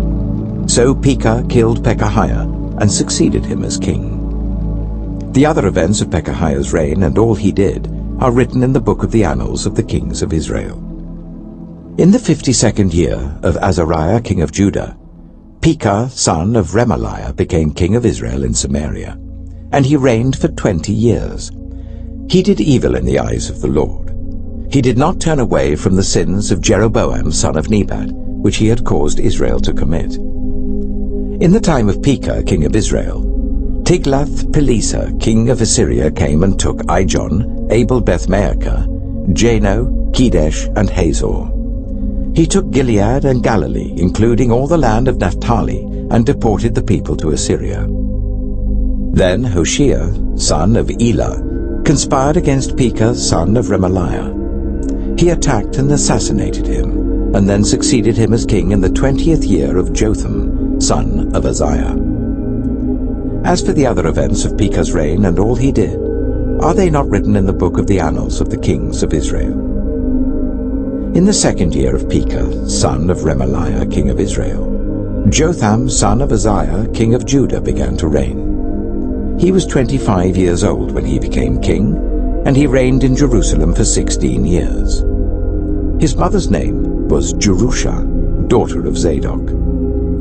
He did what was right in the eyes of the Lord, just as his father Uzziah had done. The high places, however, were not removed. The people continued to offer sacrifices and burn incense there. Jotham rebuilt the upper gate of the temple of the Lord. As for the other events of Jotham's reign and what he did, are they not written in the book of the annals of the kings of Judah? In those days, the Lord began to send Rezin, king of Aram, and Pekah, son of Remaliah, against Judah. Jotham rested with his ancestors and was buried with them in the city of David, the city of his father. And Ahaz his son succeeded him as king. 2 Kings, chapter 16. In the 17th year of Pekah, son of Remaliah, Ahaz, son of Jotham, king of Judah, began to reign. Ahaz was 20 years old when he became king, and he reigned in Jerusalem for 16 years. Unlike David his father, he did not do what was right in the eyes of the Lord his God. He followed the ways of the kings of Israel, and even sacrificed his son in the fire, engaging in the detestable practices of the nations the Lord had driven out before the Israelites. He offered sacrifices and burned incense at the high places, on the hilltops, and under every spreading tree. Then Rezin, king of Aram, and Pekah, son of Remaliah, king of Israel, marched up to fight against Jerusalem and besieged Ahaz, but they could not overpower him. At that time, Rezin, king of Aram, recovered Elath for Aram by driving out the people of Judah. Edomites then moved into Elath and have lived there to this day. Ahaz sent messengers to say to Tiglath-Pileser, king of Assyria, "I am your servant and vassal. Come up and save me out of the hand of the king of Aram and of the king of Israel who are attacking me." And Ahaz took the silver and gold found in the temple of the Lord and in the treasuries of the royal palace and sent it as a gift to the king of Assyria. The king of Assyria complied by attacking Damascus and capturing it. He deported its inhabitants to Kir and put Rezin to death. Then King Ahaz went to Damascus to meet Tiglath-Pileser, king of Assyria. He saw an altar in Damascus and sent Uriah the priest a sketch of the altar with detailed plans for its construction. So Uriah the priest built an altar in accordance with all the plans that King Ahaz had sent from Damascus and finished it before King Ahaz returned. When the king came back from Damascus and saw the altar, he approached it and presented offerings on it. He offered up his burnt offering and grain offering, poured out his drink offering, and splashed the blood of his fellowship offerings against the altar. The bronze altar that stood before the Lord he brought from the front of the temple, from between the new altar and the temple of the Lord, and put it on the north side of the new altar. King Ahaz then gave these orders to Uriah the priest. On the large new altar, offer the morning burnt offering and the evening grain offering, the king's burnt offering and his grain offering, and the burnt offering of all the people of the land, and their grain offering and their drink offering. Splash against this altar the blood of all the burnt offerings and sacrifices. But I will use the bronze altar for seeking guidance. And Uriah the priest did just as King Ahaz had ordered. King Ahaz cut off the side panels and removed the basins from the movable stands. He removed the sea from the bronze bowls that supported it and set it on a stone base. He took away the Sabbath canopy that had been built at the temple and removed the royal entrance outside the temple of the Lord in deference to the king of Assyria. As for the other events of the reign of Ahaz and what he did, are they not written in the book of the annals of the kings of Judah? Ahaz rested with his ancestors and was buried with them in the city of David. And Hezekiah his son succeeded him as king.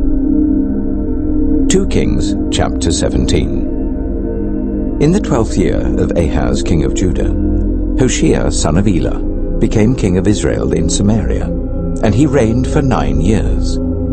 He did evil in the eyes of the Lord, but not like the kings of Israel who preceded him. Shalmaneser king of Assyria came up to attack Hoshea, who had been Shalmaneser's vassal and had paid him tribute. But the king of Assyria discovered that Hoshea was a traitor, for he had sent envoys to So, king of Egypt, and he no longer paid tribute to the king of Assyria as he had done year by year. Therefore Shalmaneser seized him and put him in prison. The king of Assyria invaded the entire land, marched against Samaria, and laid siege to it for 3 years. In the 9th year of Hoshea, the king of Assyria captured Samaria and deported the Israelites to Assyria. He settled them in Halah, in Gozan, on the river Habor, and in the towns of the Medes. All this took place because the Israelites had sinned against the Lord their God, who had brought them up out of Egypt from under the power of Pharaoh, king of Egypt. They worshipped other gods, and followed the practices of the nations the Lord had driven out before them, as well as the practices that the kings of Israel had introduced.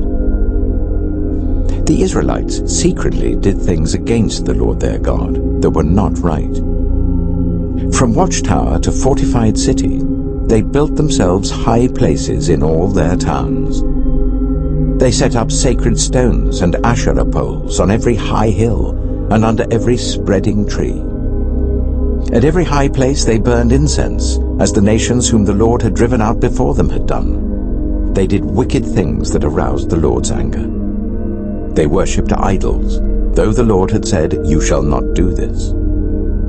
The Lord warned Israel and Judah through all his prophets and seers, "Turn from your evil ways. Observe my commands and decrees, in accordance with the entire law that I commanded your ancestors to obey and that I delivered to you through my servants the prophets." But they would not listen, and were as stiff-necked as their ancestors, who did not trust in the Lord their God. They rejected his decrees and the covenant he had made with their ancestors and the statutes he had warned them to keep. They followed worthless idols and themselves became worthless. They imitated the nations around them, although the Lord had ordered them, "Do not do as they do." They forsook all the commands of the Lord their God and made for themselves 2 idols cast in the shape of calves and an Asherah pole. They bowed down to all the starry hosts, and they worshipped Baal. They sacrificed their sons and daughters in the fire. They practiced divination and sought omens and sold themselves to do evil in the eyes of the Lord, arousing his anger. So the Lord was very angry with Israel and removed them from his presence. Only the tribe of Judah was left, and even Judah did not keep the commands of the Lord their God. They followed the practices Israel had introduced. Therefore the Lord rejected all the people of Israel. He afflicted them and gave them into the hands of plunderers until he thrust them from his presence. When he tore Israel away from the house of David, they made Jeroboam son of Nebat their king. Jeroboam enticed Israel away from following the Lord and caused them to commit a great sin. The Israelites persisted in all the sins of Jeroboam and did not turn away from them, until the Lord removed them from his presence, as he had warned through all his servants the prophets. So the people of Israel were taken from their homeland into exile in Assyria, and they are still there. The king of Assyria brought people from Babylon, Cuthah, Ava, Hamath, and Sepharvaim, and settled them in the towns of Samaria to replace the Israelites. They took over Samaria and lived in its towns. When they first lived there, they did not worship the Lord. So he sent lions among them, and they killed some of the people. It was reported to the king of Assyria, "The people you deported and resettled in the towns of Samaria do not know what the God of that country requires. He has sent lions among them which are killing them off because the people do not know what he requires." Then the king of Assyria gave this order, "Make one of the priests you took captive from Samaria go back to live there and teach the people what the God of the land requires." So one of the priests who had been exiled from Samaria came to live in Bethel and taught them how to worship the Lord. Nevertheless, each national group made its own gods in the several towns where they settled, and set them up in the shrines the people of Samaria had made at the high places. The people from Babylon made Succoth-Benoth, those from Cuthah made Nergal, and those from Hamath made Ashima. The Avites made Nibaz and Tartak, and the Sepharvites burned their children in the fire as sacrifices to Adramelech and Anamelech, the gods of Sepharvaim. They worshipped the Lord, but they also appointed all sorts of their own people to officiate for them as priests in the shrines at the high places. They worshipped the Lord, but they also served their own gods in accordance with the customs of the nations from which they had been brought. To this day, they persist in their former practices. They neither worship the Lord nor adhere to the decrees and regulations, the laws and commands that the Lord gave the descendants of Jacob, whom he named Israel. When the Lord made a covenant with the Israelites, he commanded them, "Do not worship any other gods, or bow down to them, serve them, or sacrifice to them. But the Lord who brought you up out of Egypt with mighty power and outstretched arm is the one you must worship. To him you shall bow down, and to him offer sacrifices. You must always be careful to keep the decrees and regulations, the laws and commands he wrote for you. Do not worship other gods. Do not forget the covenant I have made with you, and do not worship other gods. Rather, worship the Lord your God. It is he who will deliver you from the hand of all your enemies."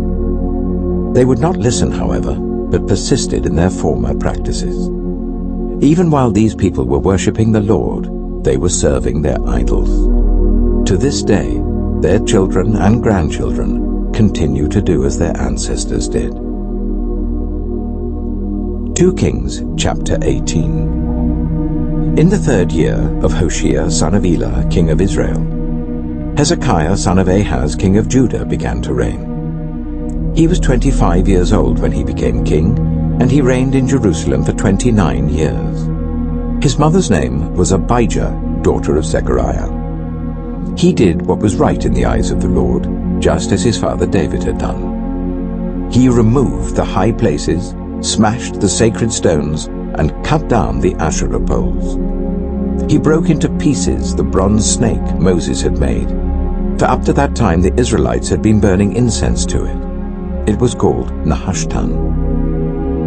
Hezekiah trusted in the Lord, the God of Israel. There was no one like him among all the kings of Judah, either before him or after him. He held fast to the Lord and did not stop following him. He kept the commands the Lord had given Moses, and the Lord was with him. He was successful in whatever he undertook. He rebelled against the king of Assyria and did not serve him. From watchtower to fortified city, he defeated the Philistines as far as Gaza and its territory. In King Hezekiah's 4th year, which was the 7th year of Hoshea son of Elah, king of Israel, Shalmaneser king of Assyria marched against Samaria and laid siege to it. At the end of 3 years, the Assyrians took it. So Samaria was captured in Hezekiah's 6th year, which was the 9th year of Hoshea, king of Israel. The king of Assyria deported Israel to Assyria and settled them in Halah, in Gozan, on the river Habor, and in the towns of the Medes. This happened because they had not obeyed the Lord their God, but had violated his covenant, all that Moses the servant of the Lord commanded. They neither listened to the commands nor carried them out. In the 14th year of King Hezekiah's reign, Sennacherib, king of Assyria, attacked all the fortified cities of Judah and captured them. So Hezekiah, king of Judah, sent this message to the king of Assyria at Lachish: I have done wrong. Withdraw from me, and I will pay whatever you demand of me. The king of Assyria exacted from Hezekiah, king of Judah, 300 talents of silver and 30 talents of gold. So Hezekiah gave him all the silver that was found in the temple of the Lord and in the treasuries of the royal palace. At this time, Hezekiah, king of Judah, stripped off the gold with which he had covered the doors and doorposts of the temple of the Lord and gave it to the king of Assyria. The king of Assyria sent his supreme commander, his chief officer, and his field commander with a large army from Lachish to King Hezekiah at Jerusalem. They came up to Jerusalem and stopped at the aqueduct of the upper pool on the road to the washerman's field. They called for the king, and Eliakim, son of Hilkiah, the palace administrator, Shebna, the secretary, and Joah, son of Asaph, the recorder, went out to them. The field commander said to them, Tell Hezekiah, this is what the great king, the king of Assyria, says. On what are you basing this confidence of yours? You say you have the counsel and the might for war, but you speak only empty words. On whom are you depending that you rebel against me? Look, I know you are depending on Egypt, that splintered reed of a staff, which pierces the hand of anyone who leans on it. Such is Pharaoh, king of Egypt, to all who depend on him. But if you say to me, we are depending on the Lord our God, isn't he the one whose high places and altars Hezekiah removed, saying to Judah and Jerusalem, you must worship before this altar in Jerusalem? Come now, make a bargain with my master the king of Assyria. I will give you 2,000 horses, if you can put riders on them. How can you repulse one officer of the least of my master's officials, even though you are depending on Egypt for chariots and horsemen? Furthermore, have I come to attack and destroy this place without word from the Lord? The Lord himself told me to march against this country and destroy it. Then Eliakim, son of Hilkiah, and Shebna and Joah said to the field commander, Please speak to your servants in Aramaic, since we understand it. Don't speak to us in Hebrew in the hearing of the people on the wall. But the commander replied, Was it only to your master and you that my master sent me to say these things, and not to the people sitting on the wall, who like you will have to eat their own excrement and drink their own urine? Then the commander stood and called out in Hebrew, Hear the word of the great king, the king of Assyria. This is what the king says. Do not let Hezekiah deceive you. He cannot deliver you from my hand. Do not let Hezekiah persuade you to trust in the Lord when he says, The Lord will surely deliver us. This city will not be given into the hand of the king of Assyria. Do not listen to Hezekiah. This is what the king of Assyria says. Make peace with me and come out to me. Then each of you will eat fruit from your own vine and fig tree and drink water from your own cistern, until I come and take you to a land like your own, a land of grain and new wine, a land of bread and vineyards, a land of olive trees and honey. Choose life and not death. Do not listen to Hezekiah, for he is misleading you when he says, The Lord will deliver us. Has the God of any nation ever delivered his land from the hand of the king of Assyria? Where are the gods of Hamath and Arpad? Where are the gods of Sepharvaim, Hena, and Ivah? Have they rescued Samaria from my hand? Who of all the gods of these countries have been able to save his land from me?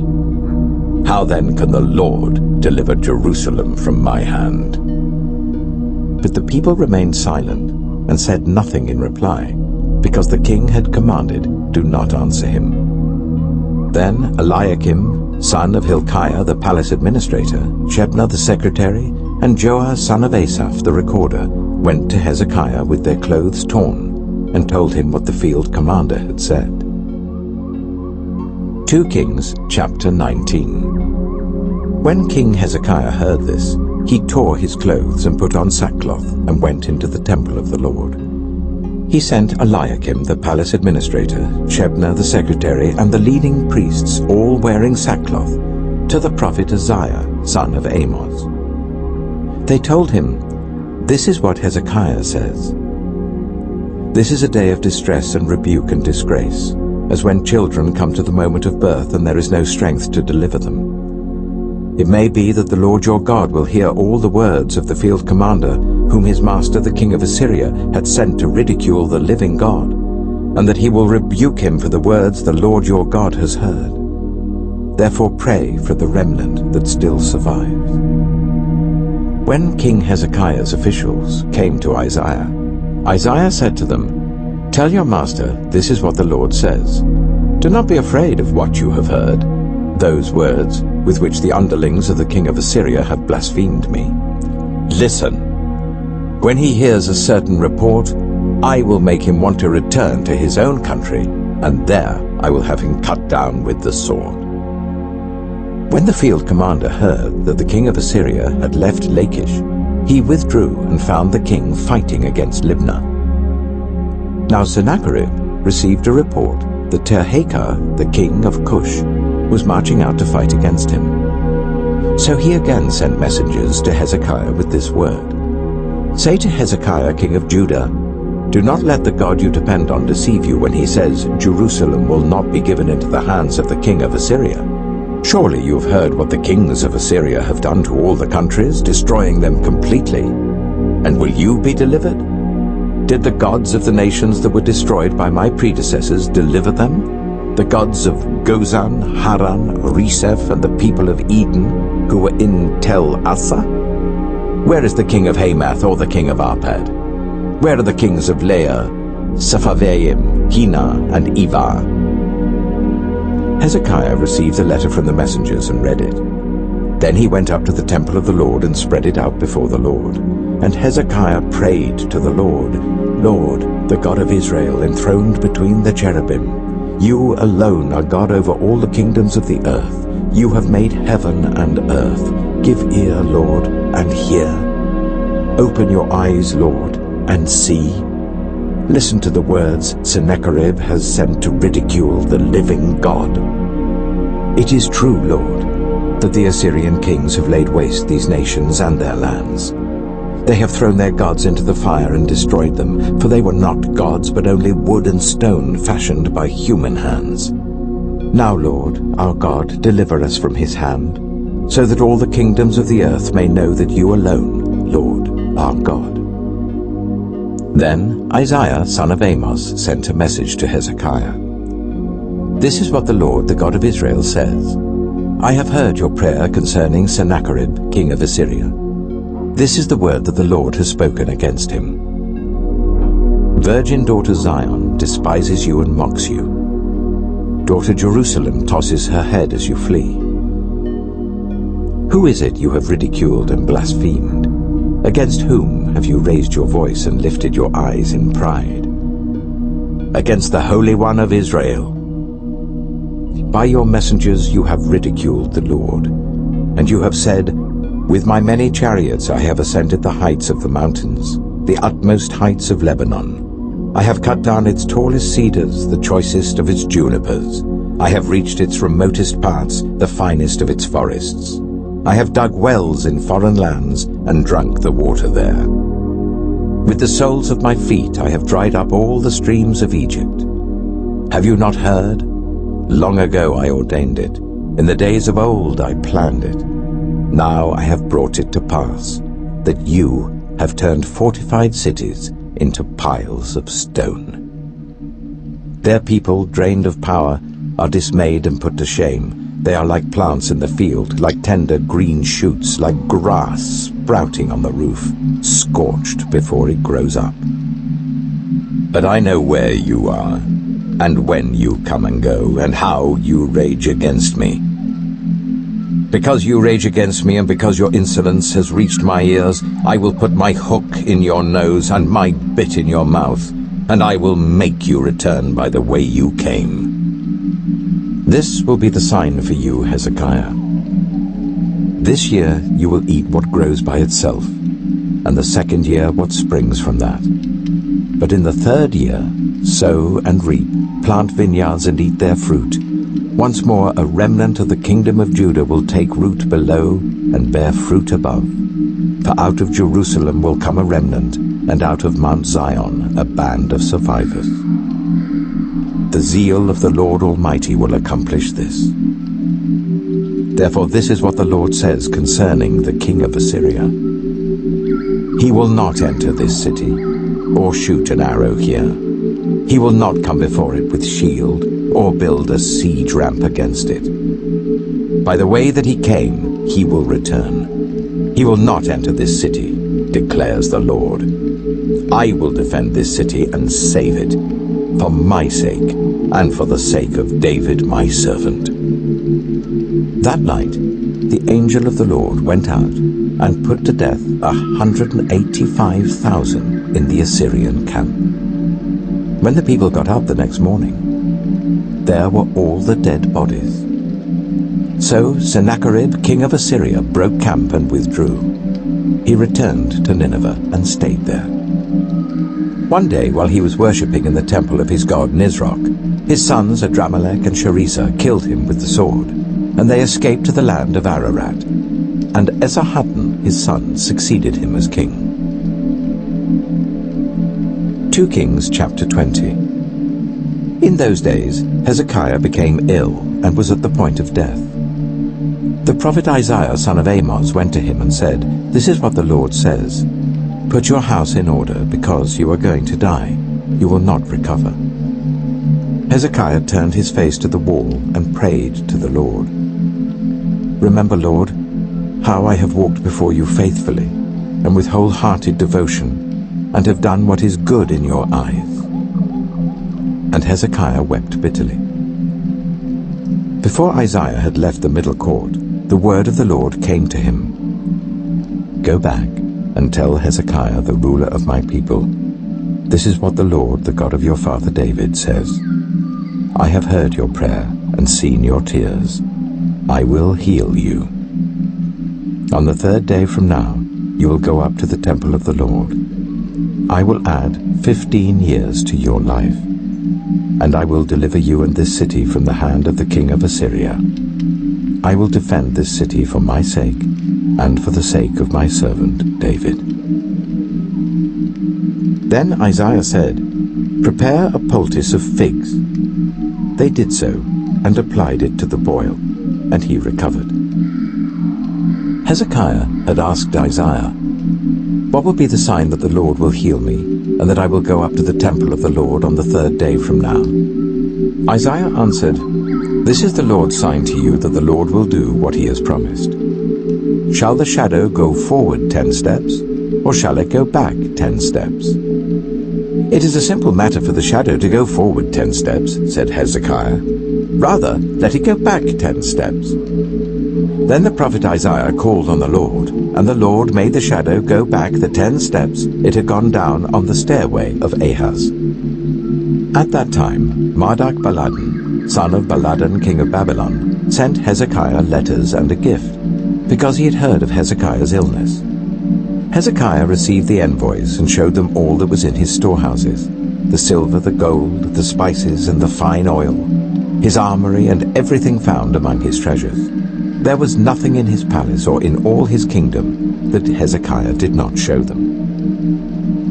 Then Isaiah the prophet went to King Hezekiah and asked, "What did those men say, and where did they come from?" "From a distant land," Hezekiah replied. "They came from Babylon." The prophet asked, "What did they see in your palace?" "They saw everything in my palace," Hezekiah said. "There is nothing among my treasures that I did not show them." Then Isaiah said to Hezekiah, "Hear the word of the Lord. The time will surely come when everything in your palace, and all that your predecessors have stored up until this day, will be carried off to Babylon. Nothing will be left, says the Lord. And some of your descendants, your own flesh and blood, who will be born to you, will be taken away, and they will become eunuchs in the palace of the king of Babylon. The word of the Lord you have spoken is good, Hezekiah replied. For he thought, will there not be peace and security in my lifetime?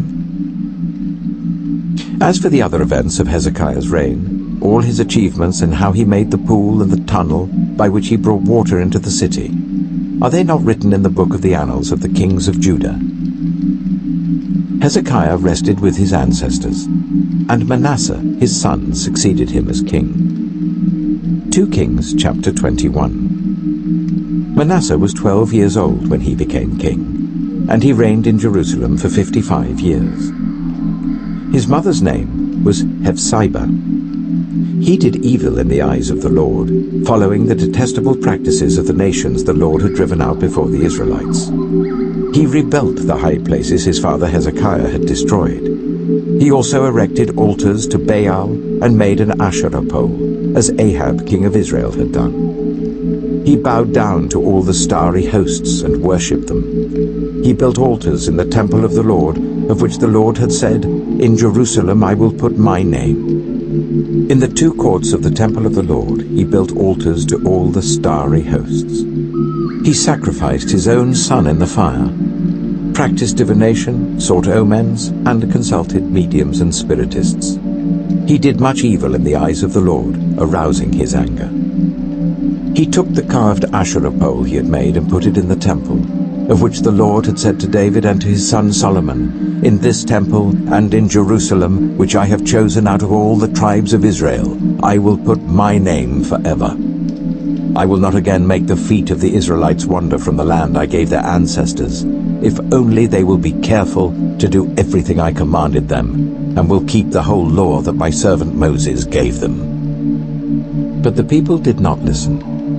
Manasseh led them astray, so that they did more evil than the nations the Lord had destroyed before the Israelites.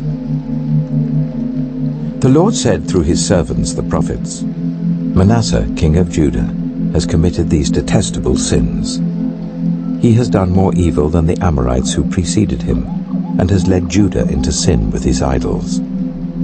Therefore this is what the Lord, the God of Israel, says, I am going to bring such disaster on Jerusalem and Judah that the ears of everyone who hears of it will tingle. I will stretch out over Jerusalem the measuring line used against Samaria and the plumb line used against the house of Ahab. I will wipe out Jerusalem as one wipes out a dish, wiping it and turning it upside down. I will forsake the remnant of my inheritance and give them into the hands of enemies. They will be looted and plundered by all their enemies. They have done evil in my eyes, and have aroused my anger, from the day their ancestors came out of Egypt until this day. Moreover, Manasseh also shed so much innocent blood that he filled Jerusalem from end to end, besides the sin that he had caused Judah to commit, so that they did evil in the eyes of the Lord. As for the other events of Manasseh's reign and all he did, including the sin he committed, are they not written in the book of the annals of the kings of Judah? Manasseh rested with his ancestors and was buried in his palace garden, the garden of Uzzah. And Amon, his son, succeeded him as king. Amon was 22 years old when he became king, and he reigned in Jerusalem for 2 years. His mother's name was Meshullemeth, daughter of Haruz. She was from Jotbah. He did evil in the eyes of the Lord, as his father Manasseh had done. He followed completely the ways of his father, worshipped the idols his father had worshipped, and bowing down to them. He forsook the Lord, the God of his ancestors, and did not walk in obedience to him. Amon's officials conspired against him and assassinated the king in his palace. Then the people of the land killed all who had plotted against King Amon, and they made Josiah his son king in his place. As for the other events of Amon's reign and what he did, Are they not written in the book of the annals of the kings of Judah? He was buried in his tomb in the garden of Uzzah, and Josiah his son succeeded him as king. 2 Kings chapter 22. Josiah was 8 years old when he became king, and he reigned in Jerusalem for 31 years. His mother's name was Jedidah, daughter of Adaiah. She was from Boscath. He did what was right in the eyes of the Lord, and followed completely the ways of his father David, not turning aside to the right or to the left. In the 18th year of his reign, King Josiah sent the secretary Shaphan, son of Azaliah, the son of Meshullam, to the temple of the Lord. He said, "Go up to Hilkiah, the high priest, and make him get ready the money that has been brought into the temple of the Lord, which the doorkeepers have collected from the people. Make them entrusted to the men appointed to supervise the work on the temple. And make these men pay the workers who repair the temple of the Lord, the carpenters, the builders, and the masons. Also make them purchase timber and dressed stone to repair the temple. But they need not account for the money entrusted to them, because they are honest in their dealings." Hilkiah the high priest said to Shaphan the secretary, "I have found the book of the law in the temple of the Lord." He gave it to Shaphan, who read it. Then Shaphan the secretary went to the king and reported to him, "Your officials have paid out the money that was in the temple of the Lord, and have entrusted it to the workers and supervisors at the temple." Then Shaphan the secretary informed the king, "Hilkiah the priest has given me a book," and Shaphan read from it in the presence of the king. When the king heard the words of the book of the law, he tore his robes. He gave these orders to Hilkiah the priest, Ahikam son of Shaphan, Achbor son of Micaiah, Shaphan the secretary, and Asaiah the king's attendant. "Go and inquire of the Lord for me, and for the people, and for all Judah, about what is written in this book that has been found. Great is the Lord's anger that burns against us, because those who have gone before us have not obeyed the words of this book. They have not acted in accordance with all that is written there concerning us." Hilkiah the priest, Ahikam, Achbor, Shaphan, and Asaiah went to speak to the prophet Huldah, who was the wife of Shallum, son of Tikvah, the son of Harhas, keeper of the wardrobe. She lived in Jerusalem, in the new quarter. She said to them, "This is what the Lord, the God of Israel, says. Tell the man who sent you to me, this is what the Lord says. I am going to bring disaster on this place and its people, according to everything written in the book the king of Judah has read. Because they have forsaken me and burned incense to other gods, and aroused my anger by all the idols their hands have made, my anger will burn against this place and will not be quenched. Tell the king of Judah who sent you to inquire of the Lord, this is what the Lord, the God of Israel, says concerning the words you have heard. Because your heart was responsive and you humbled yourself before the Lord when you heard what I have spoken against this place and its people, that they would become a curse and be laid waste, and because you tore your robes and wept in my presence, I also have heard you, declares the Lord. Therefore I will gather you to your ancestors, and you will be buried in peace. Your eyes will not see all the disaster I'm going to bring on this place." So they took her answer back to the king. 2 Kings chapter 23. Then the king called together all the elders of Judah and Jerusalem.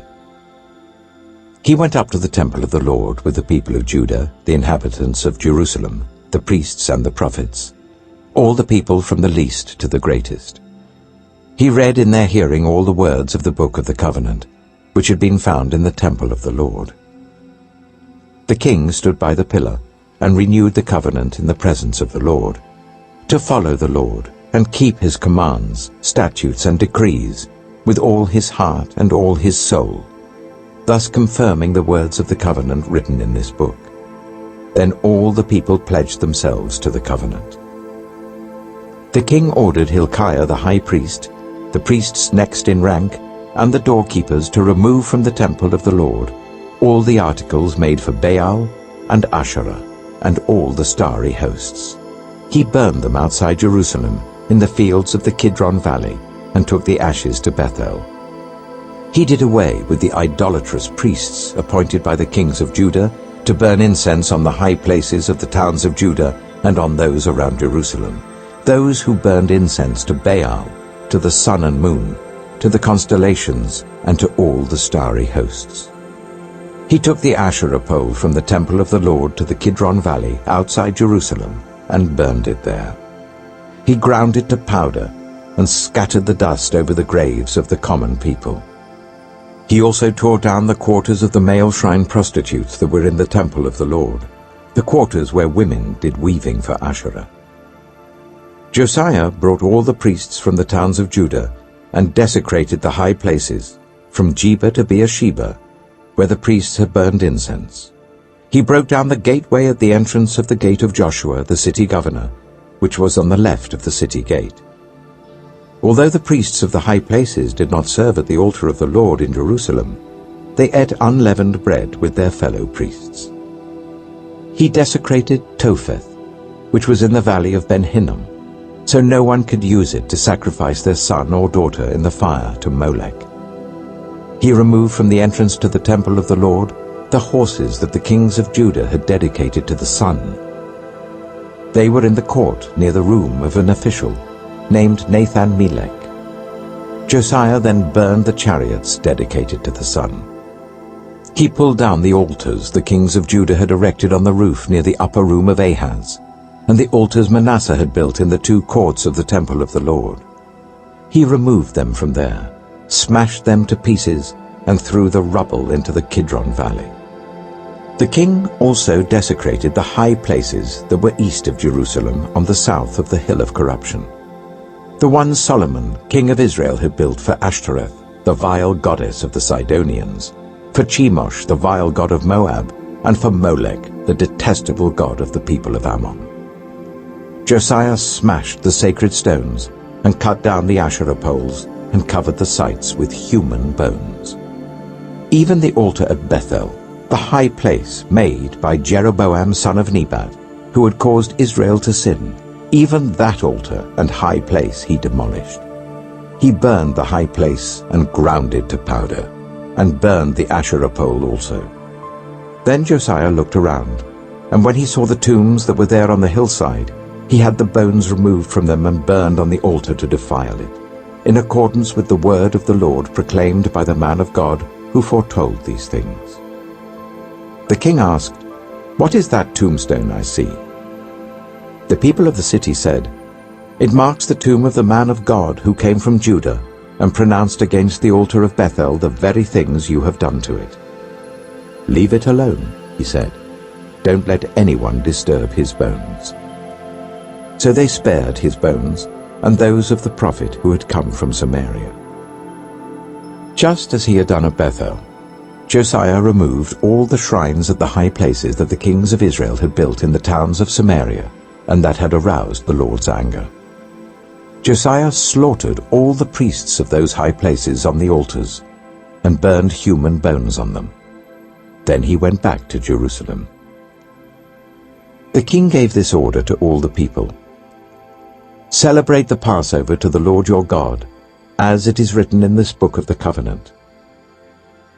Neither in the days of the judges who led Israel, nor in the days of the kings of Israel and the kings of Judah, had any such Passover been observed. But in the 18th year of King Josiah, this Passover was celebrated to the Lord in Jerusalem.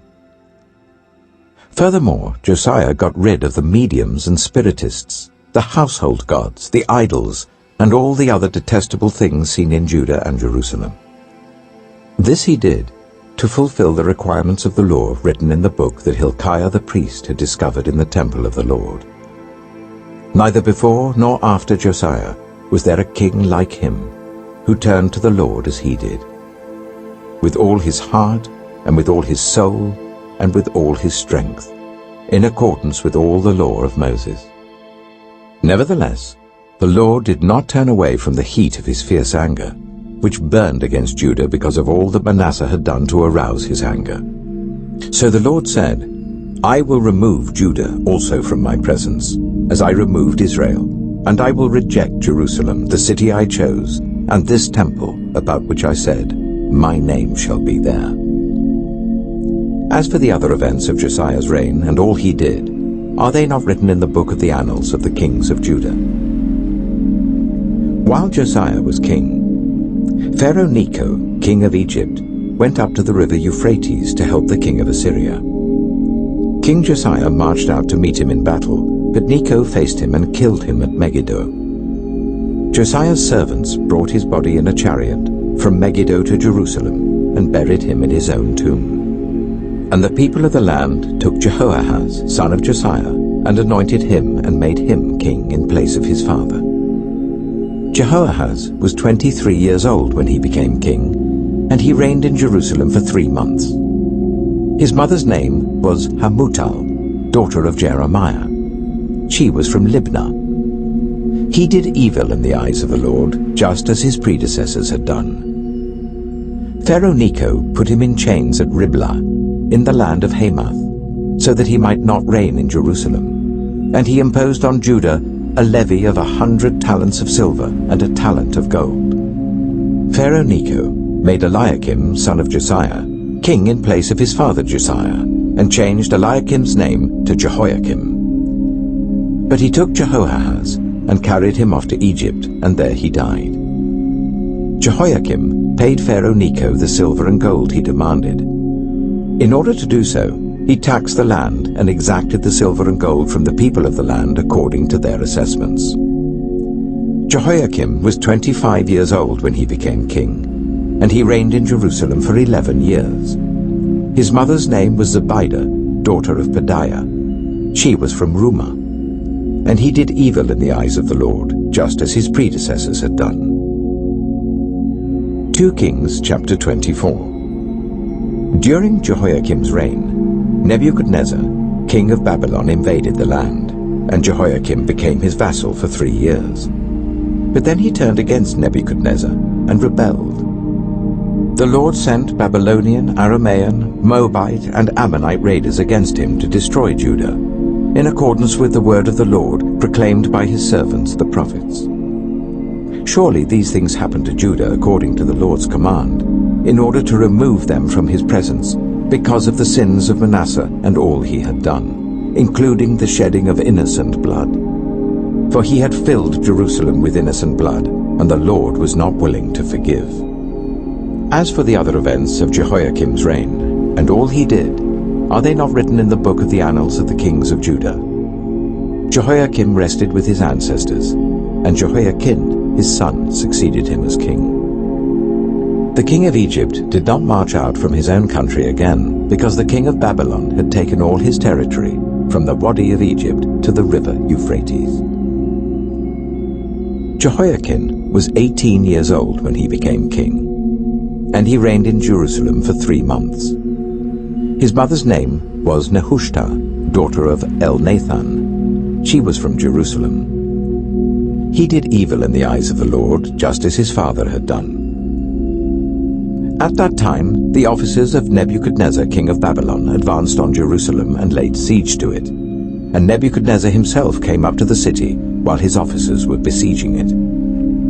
Jehoiakim, king of Judah, his mother, his attendants, his nobles, and his officials, all surrendered to him. In the 8th year of the reign of the king of Babylon, he took Jehoiakim prisoner. As the Lord had declared, Nebuchadnezzar removed the treasures from the temple of the Lord and from the royal palace, and cut up the gold articles that Solomon, king of Israel, had made for the temple of the Lord. He carried all Jerusalem into exile, all the officers and fighting men, and all the skilled workers and artisans, a total of 10,000. Only the poorest people of the land were left. Nebuchadnezzar took Jehoiakim captive to Babylon. He also took from Jerusalem to Babylon the king's mother, his wives, his officials, and the prominent people of the land.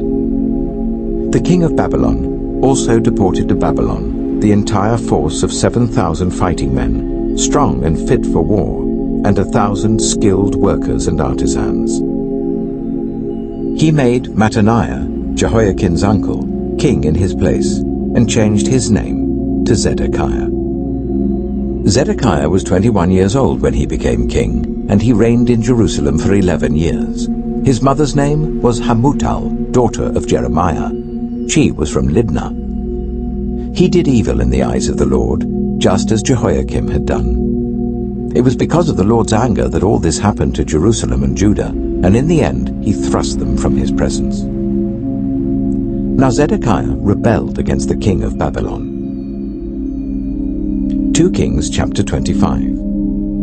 So in the 9th year of Zedekiah's reign, on the 10th day of the 10th month, Nebuchadnezzar king of Babylon marched against Jerusalem with his whole army. He camped outside the city and built siege works all around it. The city was kept under siege until the 11th year of King Zedekiah. By the 9th day of the 4th month, the famine in the city had become so severe that there was no food for the people to eat. Then the city wall was broken through, and the whole army fled at night through the gate between the two walls near the king's garden, though the Babylonians were surrounding the city. They fled towards the Arabah, but the Babylonian army pursued the king and overtook him in the plains of Jericho. All his soldiers were separated from him and scattered, and he was captured. He was taken to the king of Babylon at Riblah, where sentence was pronounced on him. They killed the sons of Zedekiah before his eyes. Then they put out his eyes, bound him with bronze shackles, and took him to Babylon. On the 7th day of the 5th month, in the 19th year of Nebuchadnezzar king of Babylon, Nebuzaradan, commander of the imperial guard, an official of the king of Babylon, came to Jerusalem. He set fire to the temple of the Lord, the royal palace, and all the houses of Jerusalem. Every important building he burned down. The whole Babylonian army under the commander of the imperial guard broke down the walls around Jerusalem.